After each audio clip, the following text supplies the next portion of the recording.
ABC Sports presents the 1981 World Series. Live from Dodger Stadium in Los Angeles, the New York Yankees against the Los Angeles Dodgers. Last night in Game 3, Ron Cey with a 2-out, 3-run home run in the first inning off Dave Righetti to give the Dodgers a quick 3-0 advantage. But the lead was short-lived. Fernando Valenzuela struggling early, and a home run by Rick Cerone in the third with a man on gave New York a 4-3 advantage. But the Dodgers came up with 2 in the 5th to go ahead. Then the Yankees ran themselves out of a possible big inning in the 8th. Ron Cey turning this Mercer bunt into a double play. Dodgers win the game 5-4. Yanks lead in the series 2-1. Today, Game 4.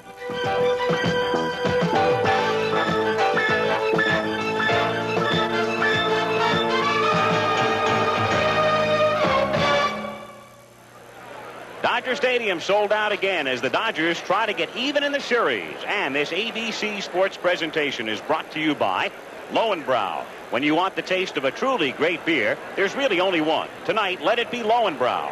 By Chevrolet, who invites you to see all the good things for 1982 at your local Chevy dealers.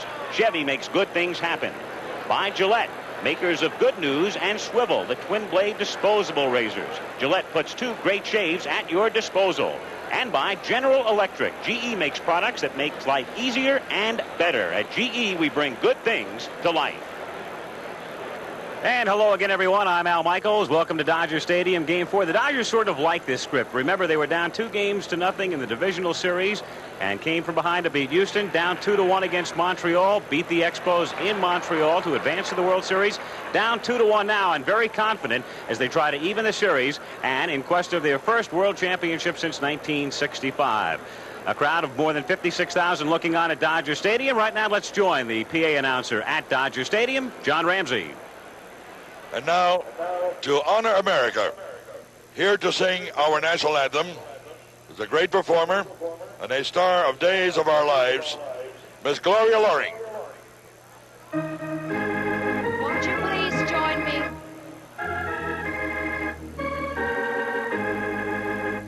Oh, say, can you see by the dawn's early light what so proudly we hailed at the twilight's last gleaming, whose broad stripes and bright stars through the perilous fight o'er the ramparts we watched were so gallantly streaming, and the rockets' red glare, the bombs bursting in air, gave proof through the night that our flag was still there. Oh, say, does that star-spangled banner yet wave o'er the land of the free and the home of the brave?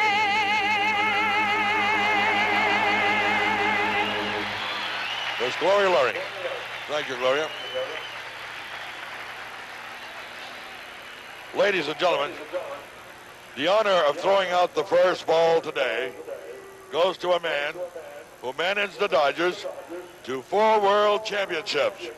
Let's welcome Walter Alston.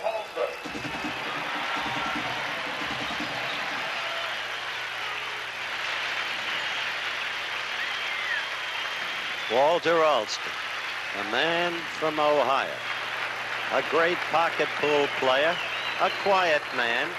He came in, took over the then Brooklyn Dodgers. Nobody knew much about him. What a job he did. He managed them to their first World Series title ever. It was in 1955. Remember? The Dodgers lost the first 2 games of that series. But in Game 1, there was an augury. Jackie Roosevelt Robinson stole home on Whitey Ford. Berra went crazy. We look at it from another angle. was in the 9th inning. The Dodgers were trailing 6-4. Did Berra tag him in time or not? But then, the final game, Game 7, the teams knotted at 3 apiece. Berra, Amoros just inserted in place of Gilliam. To Reese, the relay to Hodges. McDougal doubled off. Martin had been at second. They were 2 on in the 6th inning, and the Yankees were trailing 2-0. Had Gilliam still been in there, he would not have been able to make the catch. Alston in the clubhouse, jubilant with the winning youngster, Johnny Podres. That's the way it was in 1955, and maybe the greatest memory for the man who threw out the first ball today, Walter Alston. Before I use my head and feeties, I get the Eaties for my Wheaties. Before a day of doing splitties, I get the Eaties for my Wheaties. The Eaties for Wheaties, that undeniable, irresistible urge for the crispy, crunchy, whole wheat taste of the breakfast of champions. Before I swing for the bleacher seaties, I get the Eaties for my Wheaties. Part of your good breakfast. Hi, I'm Chris Chambliss. You know, baseball is full of opportunities. In 1976, I had the opportunity to help the Yankees into the World Series, and this home run did it. Another place full of opportunities is the Army, where you can travel, learn a valuable skill, further your education, and get generous financial aid for post-service studies. So consider the Army, where you can be all that you can be. Call this number toll-free or see your local Army representative. The preceding message was furnished by Major League Baseball. Starting lineup for the Yankees, Willie Randolph leading off. Batting second, Larry Milburn in the 3rd spot. Hitless in the series, Dave Winfield. And then comes Reggie back in the lineup, and Gamble back in the lineup. And then the big hitter for the Yankees thus far, Bob Watson. Rick Cerrone with a hot bat last night. And Aurelio Rodriguez, Nettle still sideline. Rick Russell, a pretty good hitting pitcher. Al? Defensively for the Dodgers, Steve Garvey, 2 hits last night and 5 in the series at first base. The second baseman, Davey Lopes. This infield has been together for 8 years now, since 1973. Bill Russell is the shortstop, and around at third, last night's offensive and defensive star for the Dodgers, Ron Cey. In the outfield for Los Angeles, Dusty Baker, who will be batting 5th in the order, dropping down from 3rd in left. Pedro Guerrero again getting the start in center field. And around in right for the Dodgers, making his 3rd start in 4 games, is Rick Monday. Back of the plate and making his first start, though he did play last night, came in as a pinch hitter for Yeager and stayed in the game, Mike Scioscia. And on the mound for the Dodgers is Bob Welch, who made 23 starts and no relief appearances during the regular season, and no starts and 4 relief appearances in postseason play. Welch has not made a start since the 3rd of October, which was the day before the regular season ended. And here he is in an attempt to get the Dodgers even in the series at 2 apiece. Willie Randolph to lead things off for the Yankees, then Larry Milburn and Dave Winfield. Randolph does not have a hit in the World Series. However, last night he reached base safely 3 times, walking on each occasion, as Valenzuela went all the way, yielding 7 walks. But a gutty and gritty performance by Fernando, and the Dodgers winning it dramatically 5-4. So Welch looking in, and here we go. Randolph taking high for a ball. National League umpire working back of the plate, Doug Harvey.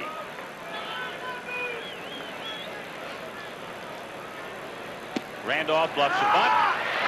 Looks at a strike. We've got Rich Garcia of the American League at first, Dick Stello of the National at second, Larry Barnett, American, at third, Nick Colosi of the National League down the line in left, and Terry Cooney down the line in right. He was back at the plate last night. 2-1 on Randolph. Welch, 6'3", 190-pounder, 24 years old, born and raised in Detroit, as Randolph goes the other way to right field and in for a base hit. Takes an erratic pitch by Monday. Randolph with good speed around second, on his way to third, and he's in there standing up. So Randolph getting a fortuitous bounce as Monday moved over into the corner to try to cut it off, and he winds up at third. And you see the reason for this bounce is on the Bermuda grass, which is different than most fields, with the exception of Texas in the American League. The ball comes back on you. Kenny Landreau said that it's a big difference playing here in Dodger Stadium. Mundy knows he can't catch the ball, goes over, and the ball takes that reverse spin, goes right by him. As you said, Randolph has excellent speed, easily into third base. This is a ballpark where the ball takes funny bounces. Well, we saw that last night, but that was primarily in the infield. Larry Milburn, the batter. Only Say at third is in. Everybody else is back. And the pitch missing, ball one. 1-0. There's Say in the cutout at third. A ground ball to any of the other Dodger infielders would produce a Yankee run. 2-0 the count on Milburn. And there you saw the high fastball. Bob Welch, more or less a power pitcher, throws a lot of fastballs, has a good slider and a curveball. Strikes out at just about 6 a game. Pretty good control, under 3 walks per 9 innings, but has not started a game in 3 weeks, and you wonder if that's going to have some effect today. Out of play, and the count is 2-1. 2-1 pitch is lined down the line in right field. It's a fair ball. The Yankees lead it 1-0. And it will be a double for Milburn. Man reaching out, but the ball staying in play as Monday gets it back in. Milburn coming in today hitting .406 in postseason play, and that'll go up a few notches. And here again, as he did on Willie Randolph, the leadoff hitter, he gets behind 2-1, throws a fastball in the middle of the plate. Not too successful when you get behind major league hitters, especially in the first inning, and he hasn't pitched for a while.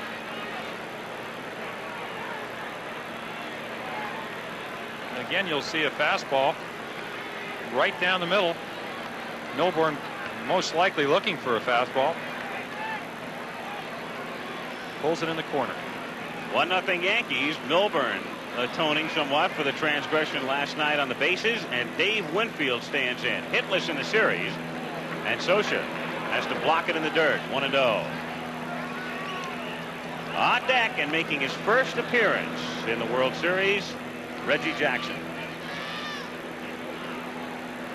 Winfield hitting only .103 against right-handed pitching during postseason play. Against lefties, he's hit .429.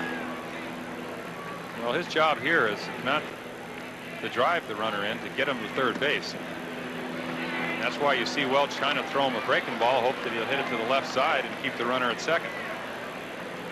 Welch behind on the count, 2-0 with Milburn at second and nobody out first inning. Yankees jumping on top 1-0.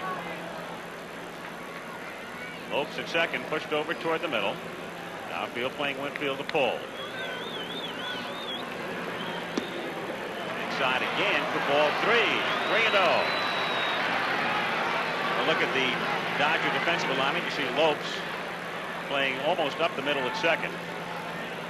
And that helps to cut down on Milburn's lead. And in the bullpen, the Dodgers waste no time. Dave Goltz, who was up early last night, is up early today.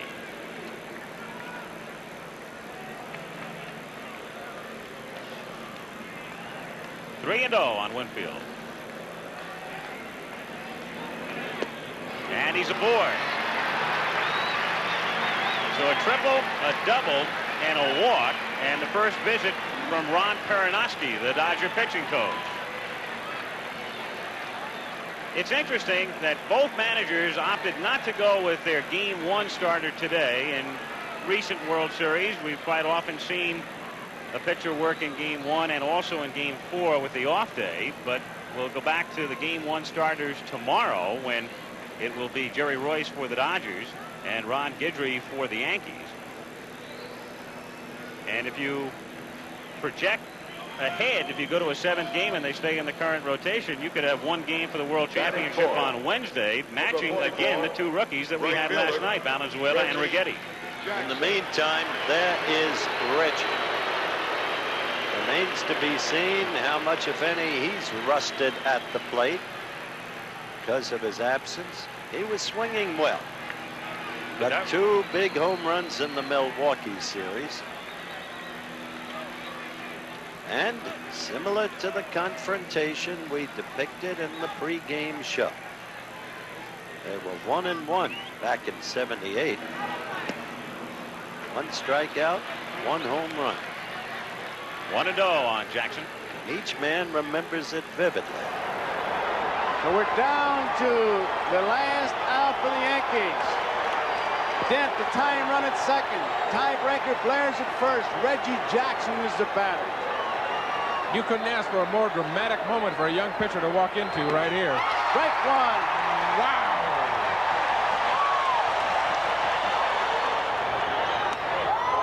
One ball, 1 strike. They've been sending that low bridge all night to Reggie Jackson. He really gets out of the way late, doesn't he? And you know the guy at the plate, a guy who just has a knack for knowing the greatness of a moment. Reggie Jackson. Fouls it back. The fastball is 1 ball, 2 strikes, 2 outs. Fouled it back. What a battle. Out of play. Look at that study.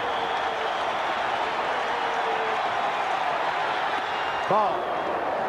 2 balls, 2 strikes, 2 outs. Foul back. Jackson continues to battle Welch. Welch continues to battle Jackson.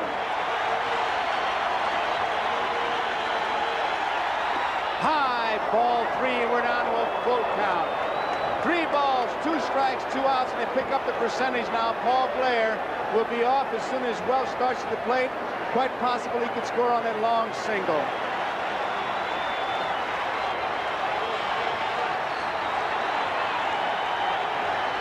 There they go.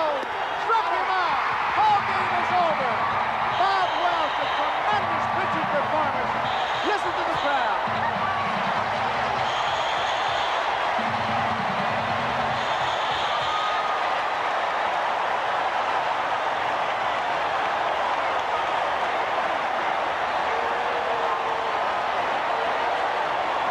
Well, there's quite a reaction. Watch this from Reggie Jackson. He thought he might have gone after a bad pitch to end the ball game. He was very disgusted. His reaction is phenomenal. You watch it. When he finally got to the dugout steps, he threw the bat into the dugout among some Yankee players. He obviously was not aiming for them. We did not see it all, but there were some upset Yankees, not just because they lost.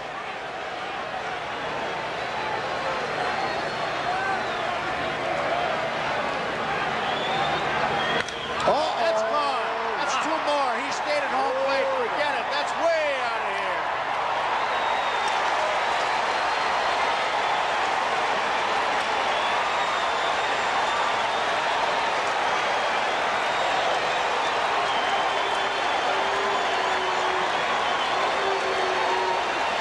Reggie Jackson knew he touched one off. He's battled Welch, and he just showed I am the boss, youngsters. He really drilled one.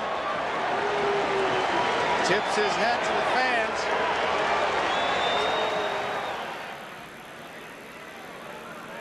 Reggie lifetime 9 home runs in World Series play, and 5 of them have come in this ballpark. Of the 9, 8 have been hit against the Dodgers. The other 3 that weren't hit here, of course, were hit one night in New York. Well, he's faced 4 hitters, and he's been 2-0 on all of them. And I always felt that if you're going to try to get out of a jam, you'd want a guy like Jackson up there, because if you're going to be able to strike a guy out, Reggie, of course, is known for having a lot of strikeouts. Remembering back to the pregame show, Reggie went to his knees with that swing and miss, just as he did in '78. And here you see actually a ball, but Reggie is not up there to walk. Goes for the high one, similar, like you said, back in 1978. And I have to think if he hits a ground ball, you're not going to see the Reggie Jackson that you normally see, a guy with pretty good speed because of the muscle tear. 2-1 pitch. He goes the other way into left field for a base hit. They will stop Milburn at third, and the bases are loaded as the throw comes in to say. Interestingly, Milburn kept looking at the ball, looking at the left fielder. He ran tentatively. Last night's experience has made him very careful. Well, that and the fact that there is nobody out, and the last thing you'd want to do, naturally true, sure, have somebody thrown out the plate. But you were right, and Reggie, he throws him a curveball, 2-1. He just goes with it. Reggie known for his power to all fields. And Milbourne's not taking any chances. Meanwhile, Welch is done as Lasorda visits the mound, and he'll go to the bullpen. So Bob Welch gives up the triple to Randolph, the double to Milbourne to make it 1-0. Walks Winfield, the base hit by Jackson, and he's gone. Lasorda wasting no time, goes to the bullpen, and the Dodgers will go with Dave Goltz with the bases loaded and nobody out in the first. He sits there alone and disconsolate with what he's been through. When he told me yesterday that Lasorda had privately told him he would start today, he was himself doubtful of himself. He said, "It's been so long since I've pitched, I'm afraid I may have rusted out."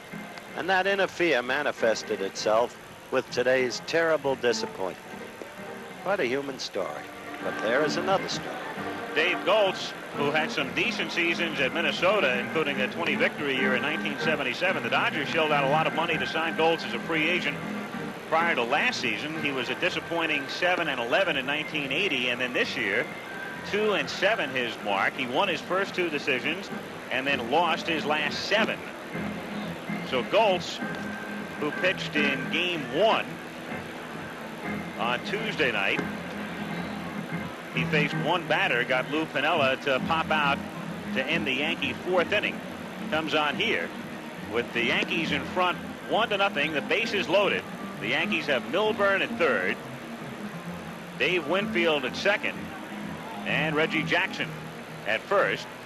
And with nobody out, Oscar Gamble coming up. Oscar Gamble. And pitch outside for ball 3. 3-1.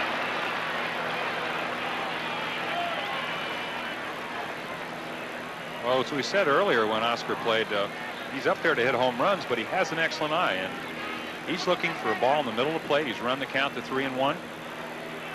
And a successful pitcher has to get his breaking ball over when he's behind the count. Gamble popping it up into shallow center field. Lopes is going out. Here comes Guerrero, and it's Pedro finding the sun and making the catch, and no advance by the runners. Big pitch, big out.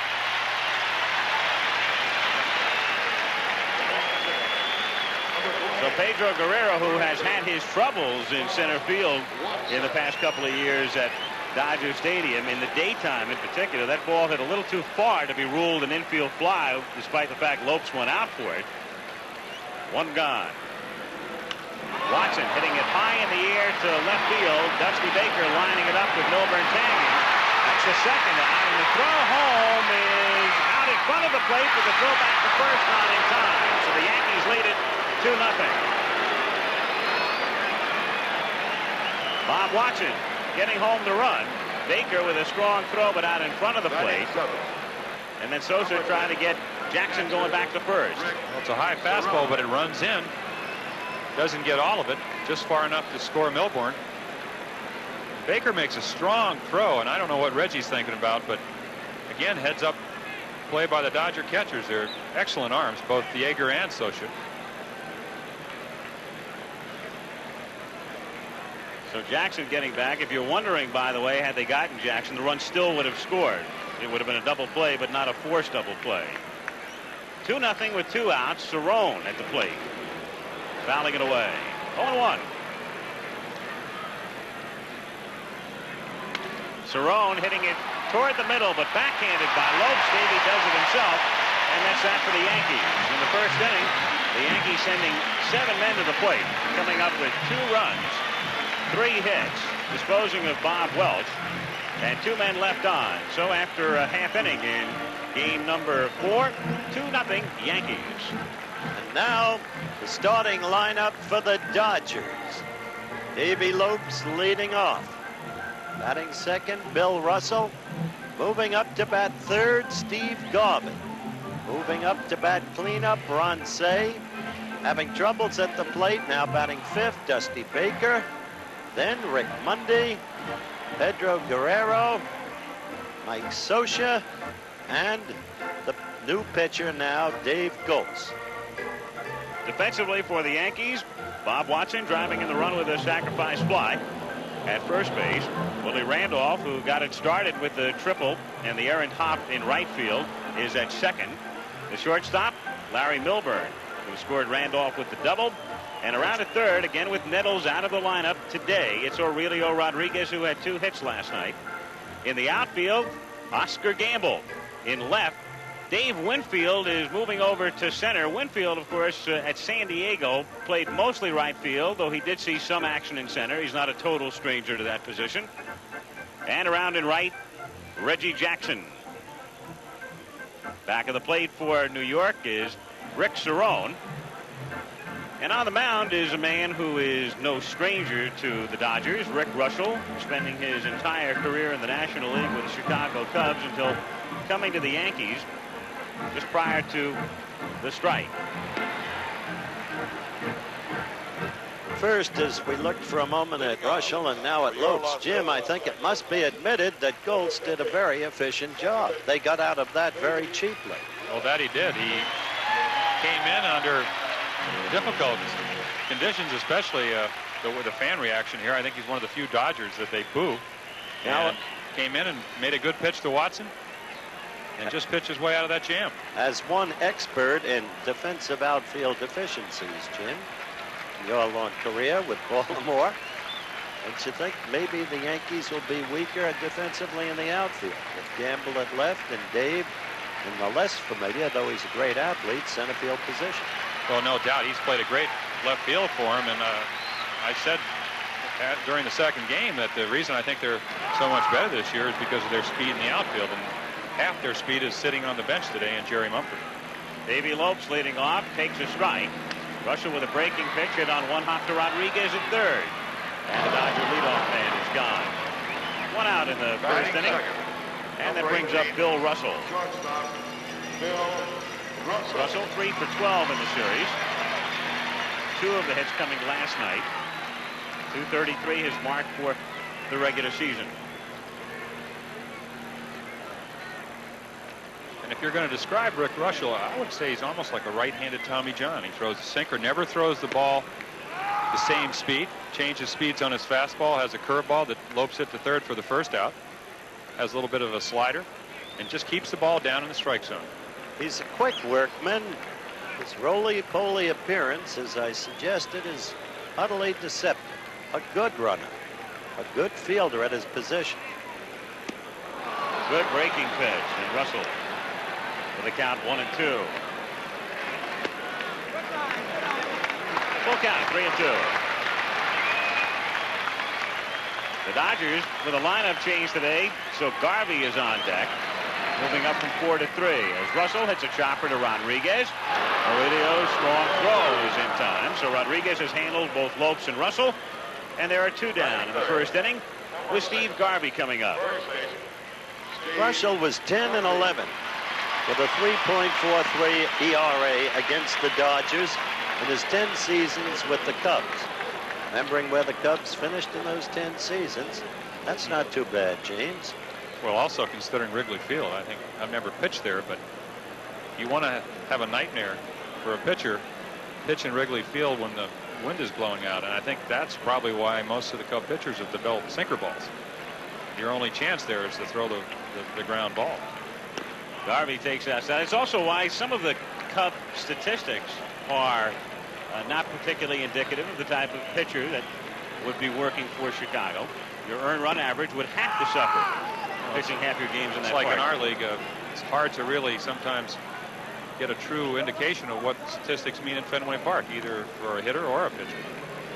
Garvey goes to right center field for a base hit. Reggie Jackson with a long run to cut it off and get it back in. So Garvey is now 6 for 12 as he continues to sting the ball in the series. 24. And here, if you're wondering about the health of Reggie, gets to the ball nicely, makes a strong throw, a little bit off target, but Garvey not wanting to be thrown out, stays at first. So the Yankees ahead 2-0. Bottom of the first, 2 down. Ron Cey. A home run last night in the first inning. He had a perfect night last night. 2 walks, a single in addition to the home run. And, of course, the great defensive play on Mercer's bunt in the 8th. Russell's had his number over the years.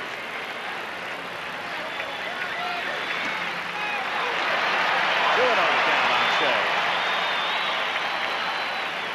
He was one happy fella today. Everybody around him. He was enjoying the delicious afterglow of his performance last night.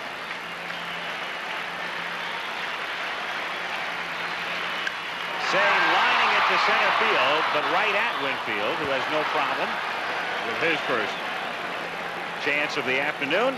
The Dodgers are done in the first, and we'll go to the second with the Yankees ahead 2-0. The 8, 9, and 1 hitters in the second inning. Yankees ahead 2-0. Goltz in relief of Welch. It's line just foul outside third, and that will provoke Joe Altobelli, who for a moment looked like he was headed for the third base umpire Larry Barnett in a beeline, but he backs off. The 0-1 to Rodriguez. Ran it in on him. The count is 0-2. There you saw that good sinker that Goltz can throw. And he's the type of pitcher, if he keeps the ball down, that could be very successful, as you said, against a club like the Yankees, Howard. Fouled away, and the count holds. 5th game here tomorrow. And it will be Ron Guidry and Jerry Royce. Rematch of Game 1 if a 6th game is necessary. Tuesday, Yankee Stadium. Figure to be Bert Hooton and Tommy John. Fouled away. And as we mentioned before, you project to a 7th game, and wouldn't that be something? Valenzuela and Righetti for the world title. Interestingly, the Yankees liken Valenzuela to Larry Gura. But old-timers, knowing that Valenzuela is only 20, talk of him with tones usually reserved, because that's what they expect him to become, reserved for people like the greatest. There he is with the bubble gum. Carl Hubble, Warren Spahn, great left-handed screwball exponents of the past. 2-2 pitch. Rodriguez chopping it foul. Into the Dodger dugout, and the count holds. That's going to take a lot of doing, Jim, as you know. A lot of years, a lot of consistency, a lot of proof. It certainly is. 1 year does not make a career. I don't mean to downgrade him in any moment, but you see a lot of pitchers come up, and second time around the hitters adjust. You have to adjust, and you've shown the ability to do that this year. Kept it in there, and down he goes. That's the young man who said he was not nervous yesterday, disappointed in himself. He said he just couldn't get any pop on his fastball. That's probably from not pitching, as he said, for 7 days. It's interesting that both clubs had pitching problems. The Dodgers, because they had to go away from their 5-man rotation and to go to a 4-man rotation, or really 3 in this World Series. And the Yankees having their pitchers over-rested. And I think you saw the effect last night, both on Valenzuela and Righetti. Rick Russell at the plate, fouling it straight back, and right below us. Where were you, Coach? He was gone. I was prepared to catch it. Yeah. Catch it where?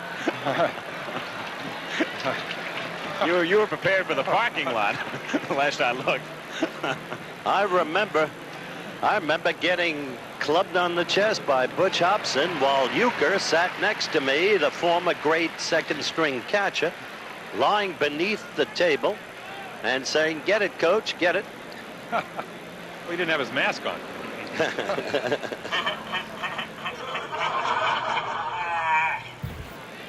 Sandy Koufax here again today throughout the first ball last night. Also pitched batting practice before the game last night. Breaking pitch in there for called strike 3. So a couple of strikeouts, and Goltz has come out of the bullpen to set down the 5 men he has faced. Dave, by the way, in the American League with Minnesota, had a 1-4 lifetime mark against the Yankees. But he's been no mystery here in the National League over the past 2 seasons.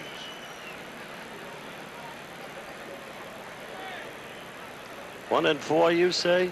Lifetime. While with the Twins. Yeah, but that's deceptive, too. I saw a couple of those games, and he pitched very well. Randolph tries to bunt his way aboard, and the count 0-1. Sandy Koufax. He's come a long way from Lafayette High School in Brooklyn. University of Cincinnati. Silver thatched now. But trim. Beautifully Golfer's tan. trimmed. Yes.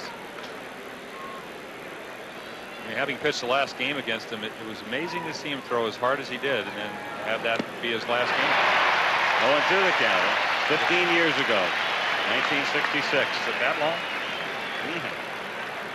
Tell you what Goltz is doing. He's adding to the lift he gave the Dodgers in the first inning, when he kept the Yankees within reach, within bounds. 1-2 on Randolph.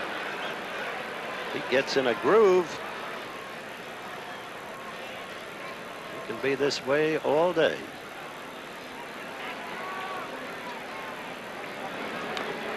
Randolph fighting it off. Now holding 1-2. Moving it around there, Jim. Well, the ball is running. Yep. Right, exactly. And the kind of ball he throws, it bores in on the right-handed hitter, and he can start it on the inside part of the plate, and it's going to move a good 6 or 8 inches. Tough ball to hit fair. If you do, you hit it on your fist. And you can't hit that ball too hard. Randolph hitting a fly ball to right center field, deeper than Guerrero first thought, and gone. So Pedro misjudged it, but it didn't matter, as it carries to right center, and Randolph, who tripled in the first, it's a home run here in the second. Out of nowhere, just as we were talking about how good Goltz was looking.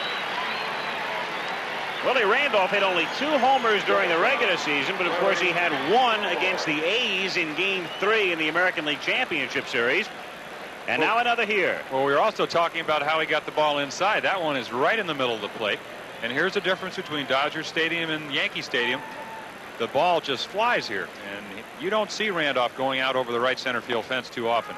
But we did mention, Jim, that right center is his power out.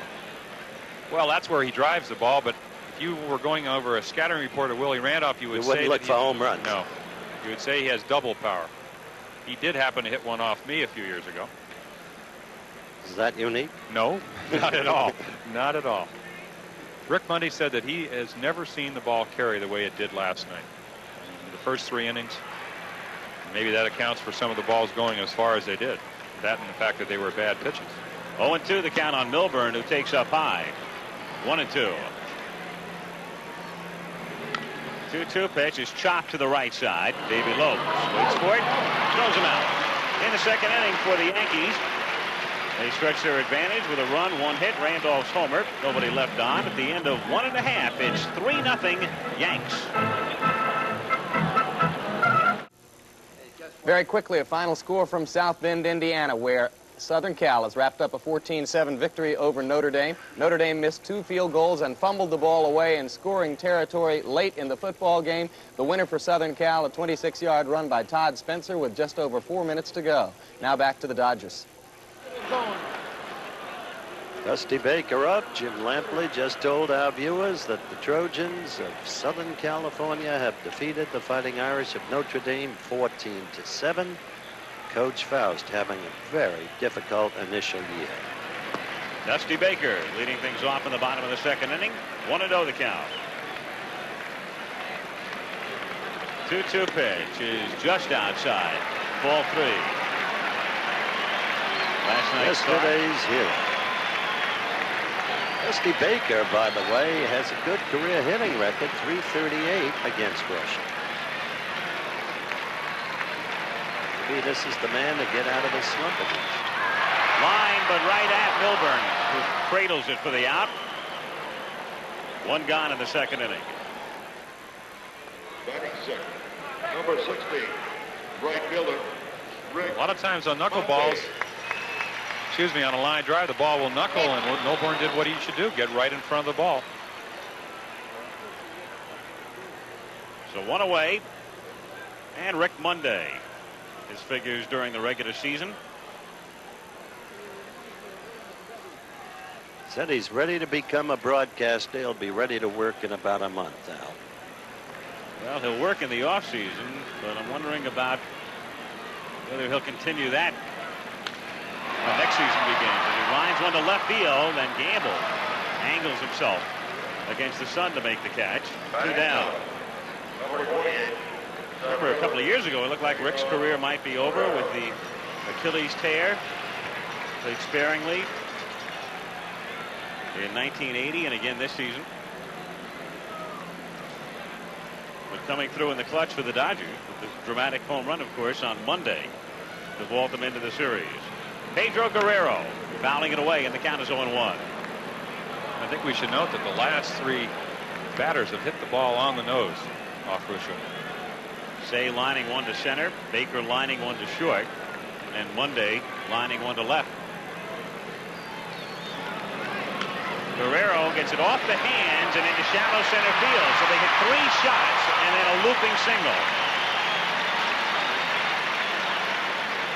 Well, as we said, Ruscio has not pitched in 2 weeks, and also he's not a power pitcher, and for him to be successful, he has to make good pitches. He cannot throw the ball in the middle of the plate. He has to keep the ball down. He has to move it in and out. And here's a ball. He fights it off, but Guerrero is an awfully strong hitter, and he can fight a ball off that gets in on him. And even though he looped it, a lot of times a guy like Rice or a guy like Garvey throw a ball in on him, and they just kind of fight it off over the infield. Mike Scioscia goes the other way, lines this one to left, but Gamble is there, and he makes the catch. So the Dodgers, of the last 5 batters, 4 have hit shots for outs. 1 gets a looping single. L.A. gone in the second, go to the third. It's still 3-0 Yankees. Dodger Stadium from the Goodyear Blimp, being manned today by Tom Mattis, Harriet Ewell manning the camera, and Chuck Ferris at the video controls. Gorgeous ballpark. What a setting. Temperature today 85 degrees. The Yankees on top as we go to the third. 3-0 New York with Winfield, Jackson, and Gamble. You joined us late. Bob Welch started, faced 4 batters, didn't get anybody out. Goltz came on in the first. And Dave working here in the third as Winfield hits a ground ball down to Davy Lopes. 1 pitch, 1 away. Winfield now 0 for 11 in the series. And he is very aware of it, beginning to fight himself and starting to talk about it and think about it more and more. Well, you saw that right there. Goltz, as we said, needs to be effective by throwing the ball inside. That ball was almost about 6 inches inside, and Winfield, instead of waiting for a good pitch, swung at a pitcher's pitch and weakly grounded to second. Right. 1 away. Reggie Jackson went to left field for a base hit in the first. And it's fouled away. Off to the left, the count 0-1. Tommy Bosley does happy days for ABC. Not looking too happy there. Must be for the Dodgers. Once he played Fiorella on Broadway. 0-1 to Jackson. Up and in. Not as close as Reggie made it look, and the count 1-1. That latter is true, but somehow Jackson has a history of when he goes into the dirt, even actingly, he can get up and hit it out. Don't get him mad. Hits it through the middle into center field for a base hit. So Reggie Jackson, who had not seen action since a week ago Wednesday in the second game of the American League Championship Series, off the bench, and he's 2 for 2 with a couple of singles. Yankees with 5 hits, and that's the second off Goltz as Oscar Gamble comes up. From the right field camera. Actually, that does help their defense because Gamble is a pull hitter and is trying to hit the ball by Garvey into right field to set up a first and third situation. Oscar unintentionally grounds one to short. Russell shovels to Lopes for the force, and Gamble is aboard at first. 2 down in the inning. So Gamble 0-2, trying to hold up on the swing and grounding weakly to the left side. This telecast presented by authority of Major League Baseball, intended solely for the private non-commercial use of our audience. Any publication, reproduction, retransmission, or other use of the pictures, descriptions, and accounts of this game without the express written consent of Major League Baseball is prohibited. Bob Watson, a sacrifice fly in the first inning.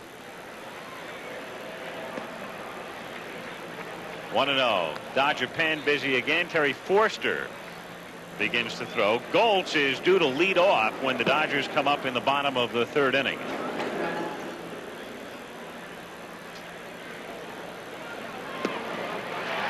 One and one.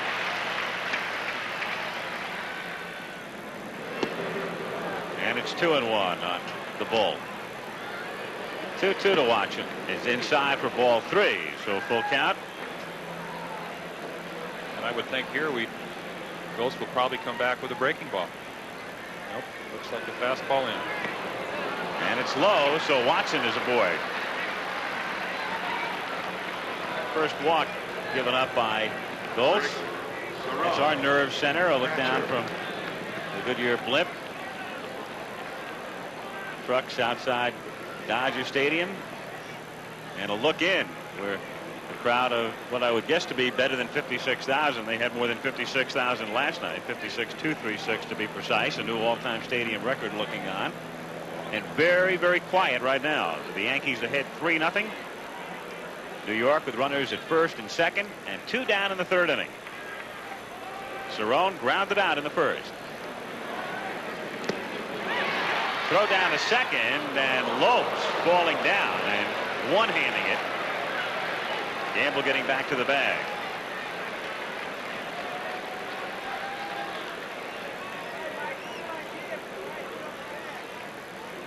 Nice play by Davey. And what Scioscia is doing is just letting the Yankee base runners know that he's not afraid to throw. Might make them be an extra step or 2 closer to second base, and on a base hit, make it more difficult for the runner to score.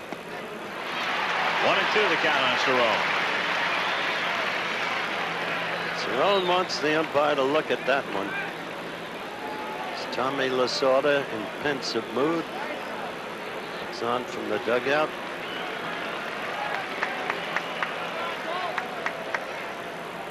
Lasorda questioned last night about why he left Valenzuela in so long, and of course Tommy, as it turned out, did the right thing. He said, look, it's the year of Fernando. Well, he also told me today that the reason he didn't go to the bullpen was because Welch was starting today. And I said, what inning would have been in the ball game last night? He said probably about the 7th, and they kind of gambled and won. Cerrone grounding it foul outside third. 1-2 pitch. It's fouled away again, and Cerrone taking that one off his foot. The 1-2 pitch again to Cerrone is hit foul again. Yankees 2 on, 2 out, third inning. Yankees leading 3-0.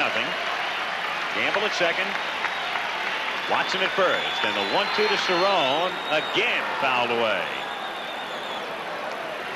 Cerrone 2 for 10 in the series. Hits it into the hole and into left field for a base hit. Gamble being waved in, and Baker's throw is not in time. Blocked by Scioscia. Watson stops at second, and the Yankees have a 4-0 lead in the third inning. Cerrone hits a slider in the middle of the plate into left. Gamble, who runs well, really not even close at the plate, even though Baker does make a pretty nice throw. So the Yankees have scored in every inning with Watson at second and Cerrone at first. Half a dozen hits for New York, and up comes Aurelio Rodriguez. Forster in the Dodger pen. Lasorda, of course, would just love to see Goltz get out of this inning. Dave due to lead off in the bottom of the third as Terry is ready. Aurelio, broken bat bouncer, backhanded by Russell, but he'll have to eat it. The Yankees have the bases loaded with the pitcher coming up, Rick Russell.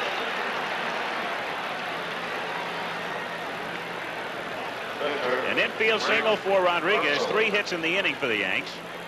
It's another ball off Aurelio's fist. It just happens to be in the hole, not hit particularly hard. Kind of have to question if Goltz is going to pitch all these right-handed hitters inside. You would think that Russell would move over a few steps, because part of pitching is playing the hitters the way you're going to pitch them, and he was more or less up the middle, and Goltz is pitching him opposite of the way they're playing him. Russell struck out facing Goltz in the second. 176 lifetime hitter, and the count is 0-1. Russell with 2 lifetime homers, the last one coming back in '77. Rick, this season as a Cub in the first half of the year was 2 for 25. Ground ball is short. Russell going to Lopes, and the force ends the inning. But the Yankees here in the third pick up another run. 3 hits. And they leave the bases loaded. They've stranded 5. We've played 2.5, and the Yanks lead the Dodgers 4-0 in Game 4. Here's the lineup tomorrow on ABC. The New York City Marathon. There are the times. 10:30 in the morning, Eastern and Pacific, 9:30 Central. Alberto Salazar, who won last year, predicting not only a victory but a new world record in the marathon tomorrow. 16,000 expected entrants. ABC Sports Speed, and then World Series Game 5 at 4:30 Eastern time tomorrow on Sports Speed. Howard tomorrow taking a look at Patton in pinstripes. George Steinbrenner, owner of the Yanks, and not a happy man after last night's game. Kenny Landreau pinch hitting here in the bottom of the third inning, hitting one down the line and into the corner. Reggie Jackson fielding it in foul territory, and Landreau has a double. So Lasorda going to the bench as he must down by 4. And Landreau responds. So for the first time. And sometimes it's not how hard you hit the ball, but where. And here's just a ground ball, but right over the bag. Landreau, I think, might have had a triple if it hadn't been for the fact that they're down by 4 runs. Reggie makes another strong throw into second base. Actually gets away. Recovered by Rodriguez. First time interest quickens from a Dodger point of view. A look from our camera, high third. The positioning of Rodriguez, and Wilborn is Lopes. Goes to right field for a base hit. Ozark waving Landreau in. Jackson's throw comes into second, and the Dodgers are on the board in the third. Quickly, a new look. They had been hitting Russell very hard. Here's the pitch. Into Lopes. Belt high down the middle.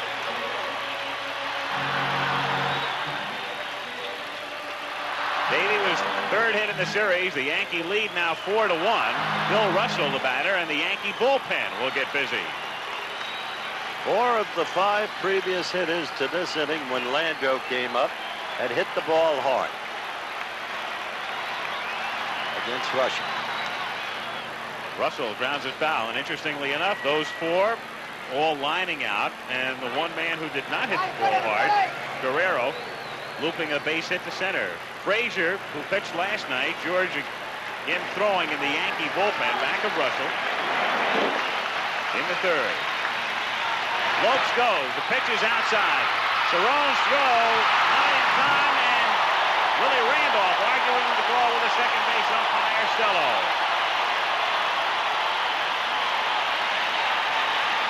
Usually they tell you don't run when you're down 3 runs. But they want to bust something open. They want to make things happen. And Lopes has that marvelous base stealing percentage we've told you about in the prior games.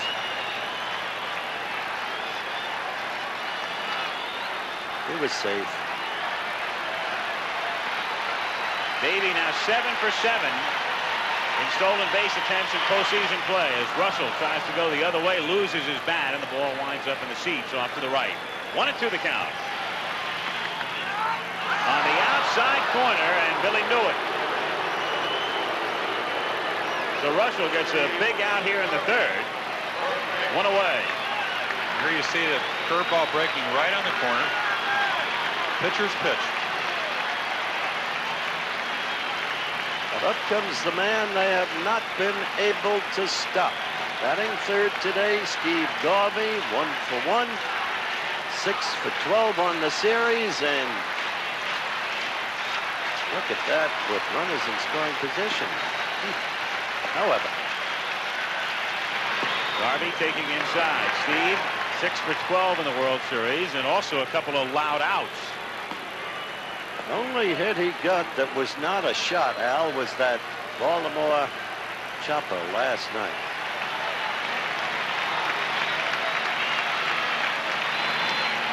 Garvey, a slow bouncer to third. Rodriguez has no play. Slope sneaks up behind him. Garvey has an infield single. He's got a patent on that in this ballpark. Ron Cey describes the way they put your boy at the ball.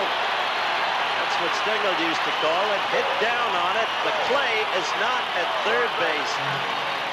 Jim, the clay is at home plate. It's the first bounce that does the job. And that's what we just saw.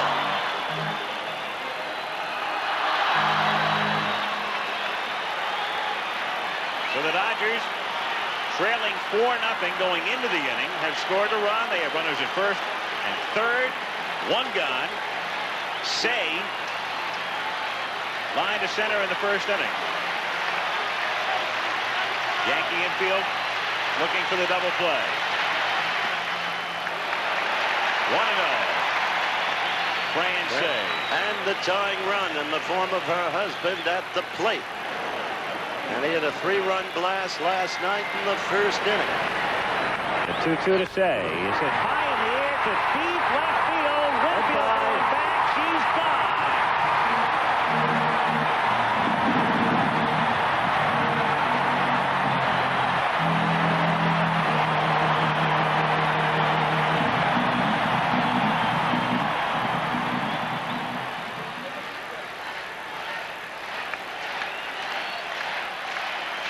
Crowd chanting, Cey, Cey, Cey. The 2-1 pitch, a breaking pitch of beauty for a strike, and the count 2-2.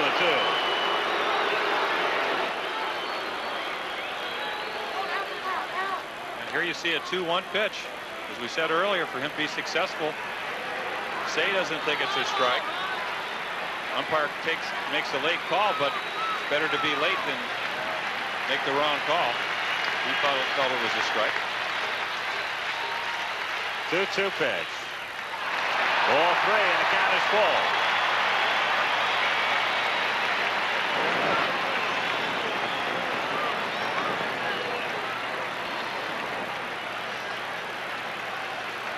See if Garvey goes here. Steve at first.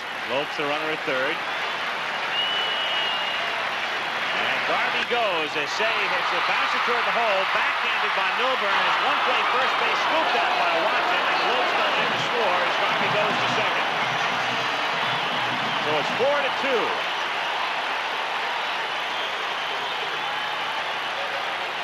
There you see the 3-2 sinker. Milburn's playing him up the middle. Gets to the ball, only has a play at first. Doesn't make a strong throw, but Watson scoops it up for the second out.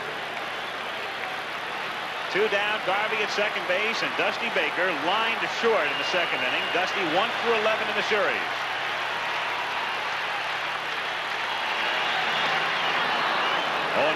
Dusty has been struggling, as he put it to me, for the last several weeks. But with a .338 career batting average, although look at him in postseason games, that graphic. But things change, and abruptly. 0-2. Down he goes. So he gets him on a breaking pitch. And the Dodgers are finished in the third, but they have the Yankee lead. Picked up 2 on 3 hits after 3. It's the Yankees 4 and the Dodgers 2.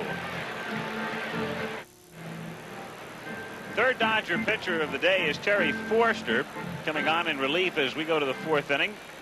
Forster, signed by the Dodgers as a free agent prior to the '78 season, pitched extremely well in '78, but then underwent 2 elbow operations over the past couple of seasons, limiting his use in both '79 and in '80. Pitched in only 9 games last season.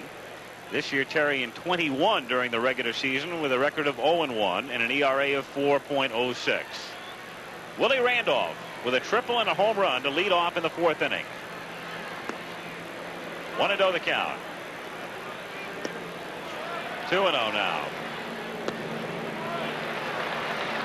3-0 the count. 3-2 to Randolph is high, so Willie is on.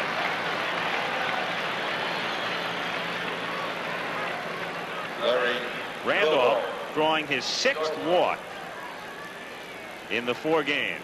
His get-on-base percentage is just huge. superb batting eye. Of course, he had an off year with a bat this year, but last year I think he was on like 43% of the time. And still had a pretty good get-on base percentage this year, even though, as you say, he hit only .232. Well, he had 57 walks. And Milburn at the plate. Say in on the grass at third. Milburn tries to lay one down, pops it up, and Garvey tries to pull a Say, what Ronnie did last night, and the ball bounds up and hits Steve apparently on the nose. But Garvey getting a hand as he goes back to his station at first base. And here you see Milburn trying to bunt a ball over his head. Not a very good ball to bunt. Where you want to throw it in a bunt situation, Garvey makes a great effort, just can't get to it, and you'll see the ball bounce up and hit him right somewhere in either the forehead or the face.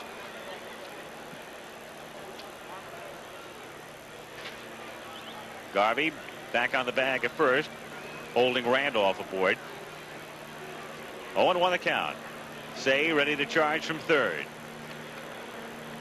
Milburn squares again, lays one down towards Say at third, and Ron has one play at first base as Lopes covers, and Randolph advances. One down, Randolph in scoring position now as Dave Winfield comes to the plate, still trying to get on track. He drew a walk in the first inning, bounced out in the third, and 0 for 11 in the series thus far. It's often said when a hitter is in a slump, he does not see the ball well. Talk to any hitter that's having a tough time at the plate. They just don't see the release point when the ball comes out of the pitcher's hand.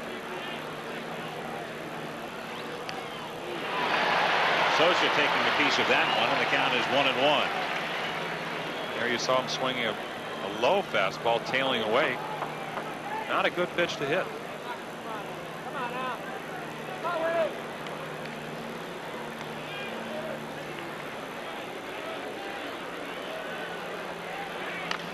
Winfield, a chopper, backhanded by Russell, and they have Randolph trapped, and Bill throws to third. Say, running him back toward second, makes the tag. Winfield has to hold it first. It's just incredible how they keep running on balls hit in front of the runner. Look at this. Now you just don't go on that, and it's a long throw to first, by the way, and Winfield has good speed, that loping stride.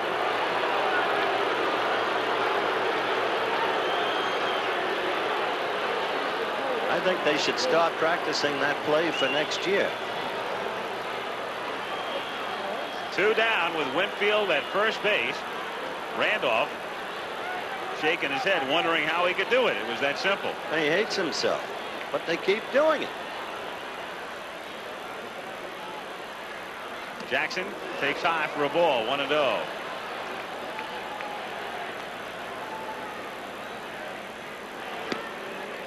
Ball 2.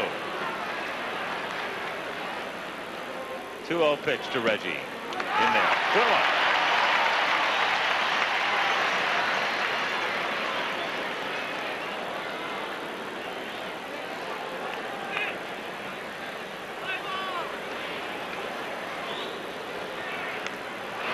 Fouled away in the count, 2-2.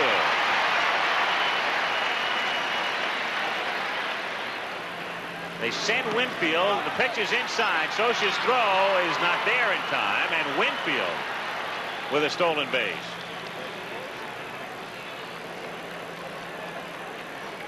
So with the count full on Reggie now, Winfield in scoring position. Look at that man's stride. That's what I meant. Randolph made it easy. The burden was on the Dodgers. On the Winfield grounder was in the hole. Russell has a questionable arm. It's been his one problem as a shortstop through the years after moving in from center field where he began. Winfield gets down quickly. 3-2 to Jackson. Is inside. So Reggie dances on down the line to first. Second walk issued in the inning by Forster.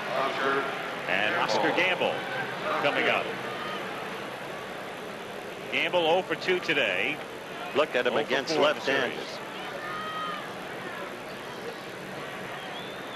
Winfield at second and Jackson at first. 1-0 the count. This is an unusual move, mainly because the Dodgers' other main reliever is Steve Howe, who's left-handed. You'd think that Piniella would come in the ballgame. Obviously, they'd like to add to the I lead. agree right with you 100%.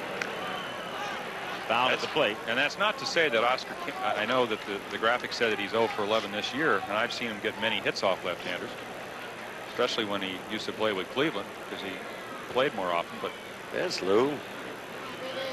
Seems to me you've got to go for the jugular, man. Don't have time to wait for tomorrow.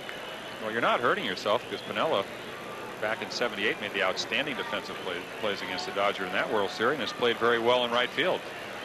Kept a triple from really a double from being a triple last night. Forster again missing inside. 2-1. Fellow up next.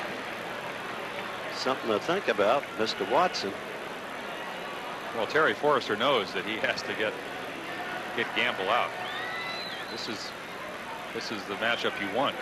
He doesn't want to face Watson. 3-1 the count. If Gamble gets on, as he said, it's Howe in the bullpen there. I'm not sure if that's Howe or... Wait a minute. Right-hander throwing in the Dodger pen, Bobby Castillo. Oh, Castillo. My point was that their dominant reliever is Steve Howe. If you make a move now, you might see a left-hander later. Gamble hits a ground ball toward the middle. Lopes is there, and nobody at second base, so the bases are loaded. Russell went over to try to make the play, leaving the base vacant. Navy had no play at first, and Gamble with an infield single. So Watson will be coming up with the bases loaded. Yankees are pointing toward a record for men left on base. They left the bases loaded last inning. They face that possibility this inning. First baseman, Bob Walton. Jerry Royce in the foreground there with Lasorda in the background. Jerry will pitch tomorrow in Game 5. Lasorda going to stick with a left-handed Forster against Watson. Grounded down to short. Russell shoveling the Lopes, and again the Yankees leave the bases loaded. When you do this, what they have just done, as often as they have done it, third time in 4 innings, the bases loaded, they failed at every point to break the game open. Inevitably, you pay later on. We'll be back. Dodger Stadium in Los Angeles, Game 4 of the 1981 World Series. Al Michaels with Howard Cosell and Jim Palmer. The Yankees on top 4-2. The Yankees, though, in 4 innings have left 8 men aboard. And the Dodgers come up here in the bottom of the 4th with Baker, Monday. With Monday to lead things off, Guerrero and Socha. Monday hit it on the nose in the 2nd inning, but right at Oscar Gamble. 1-0 the count. Look at that. It's like turnovers in football. That kind of statistic tells you a lot.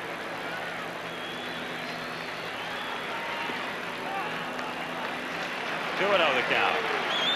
Yankees have out hit the Dodgers thus far 8-5. 3-0 the count. Frazier up and throwing in the Yankee bullpen again. Russell to this point, giving up 5 hits, hasn't walked a man, has struck out 2.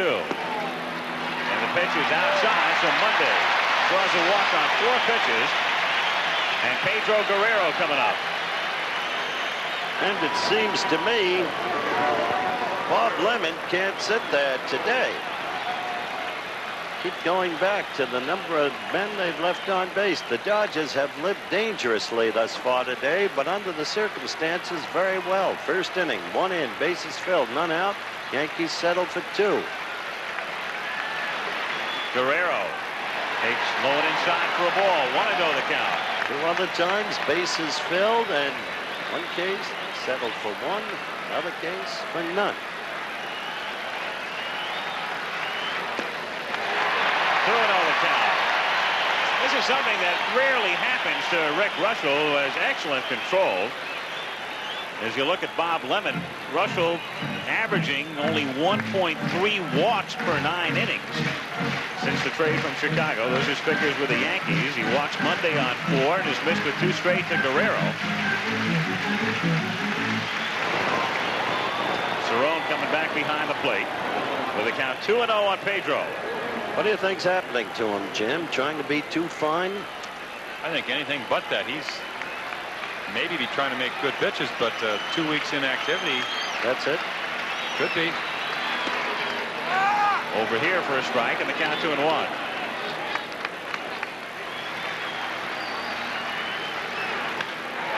on a hot fly, driving Milbourne out into left field. Monday pulling in at second.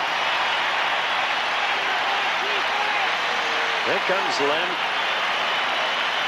Bob Lemon going after the mound here in the 4th inning. The Dodgers with runners at first and second and nobody out. Guerrero with a base hit here, now 2 for 2. Lemon looking to the pen and making the move.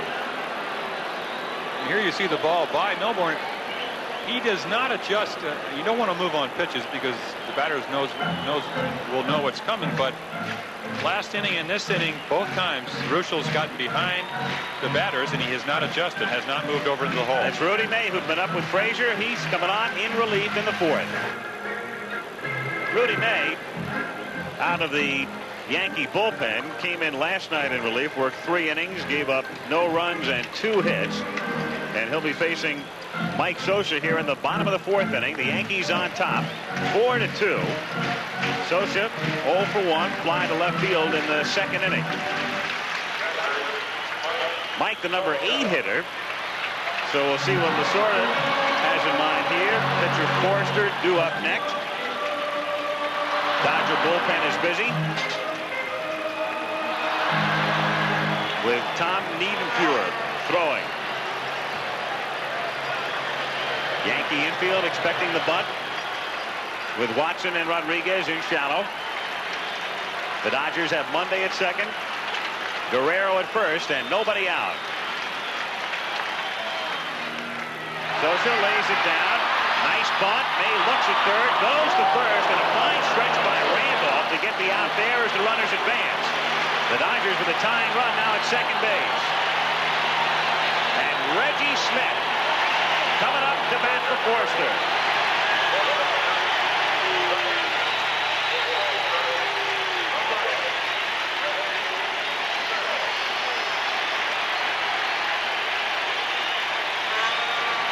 Reggie Smith undergoing a shoulder surgery, limiting his playing time this year. As a matter of fact, he played defensively only twice, on both occasions at first base, not at all in right field, his normal position. And up here in the 4th inning with Dodgers at second and third, the Yankee infield is back. They'll give up a run on the ground ball. 1 down. 0-1. Jim, you walk Smith, go for the double play? Well, I would. Not this early in the ballgame. You're in the 4th inning. You really don't want to put the winning run on first base. Now, I would say if you were a run or 2 down, you probably gamble and do that, which we've seen twice in the World Series before. But right here, you have Rudy May, who has an excellent breaking ball. He's a strikeout pitcher. We'll probably see the curveball right here. And like I said, it's a high fastball. High fastball, right? He swung right through it. Maybe that's why I never got Reggie Smith out.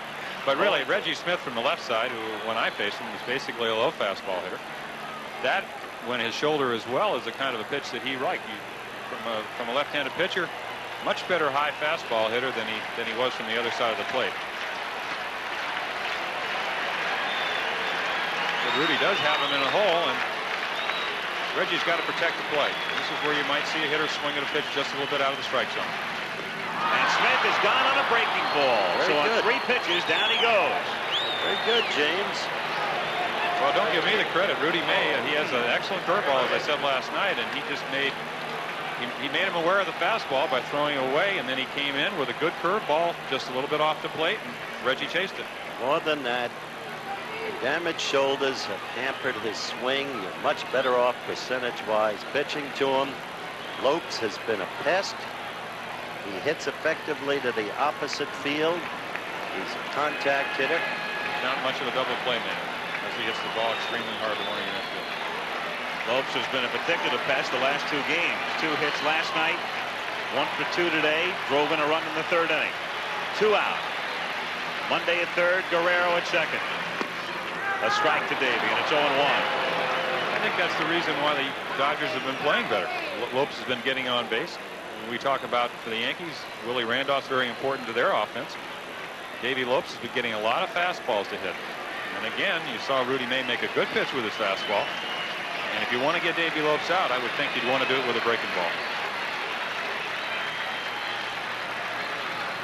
Lopes hits a breaking ball on the ground to short. Milburn with a throw to first and in time to retire the side. So both clubs threatening the fourth inning, but both come up empty. The Dodgers, no runs, one hit, and lead runners at second and third as Larry Milburn makes the play and throws out Lopes. The Dodgers have now stranded 5 through 4, and we'll move to the fifth inning in Game 4 at Dodger Stadium. The score remains the Yankees 4 and the Dodgers 2. Manager Bob Lemon has seen another Yankee base running mistake today. This one by Willie Randolph, reviving memories of last night. I talked to Bob about that earlier. Lem, one day you're a hero, the next day you're a bum. You managed a team that made base running mistakes. What do you say about it? Well, they're human too, you know. Not all George's horses win either. And it was just one of those days we should have won. We should have won the ball game, but sometimes, no matter how good you play, you lose, and no matter how bad you play, you win. Not all of George's horses win either. Great line. Nothing bothers him. Yankees on top as we go to the fifth inning. Tom Niedenfuhr, who pitched very well in relief in Game 1 on Tuesday, working on Cerrone, and the count is 1-0. Niedenfuhr, 1 year of professional baseball, called up by the Dodgers in mid-August, Double-A at San Antonio. And in the World Series, as Cerrone hits a high fly ball to center field, Guerrero camping underneath, one away. Niedenfuhr, the other night, remarkable poise, comes in, gives up a base hit to the first man he faces, and then sets down the next 9 in succession. Well, he attributed that fact to the ability to get the breaking ball over.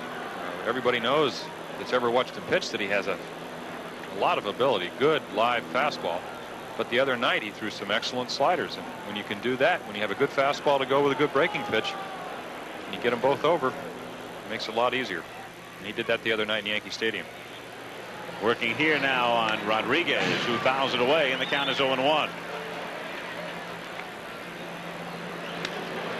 Popped up. Russell. 2 down.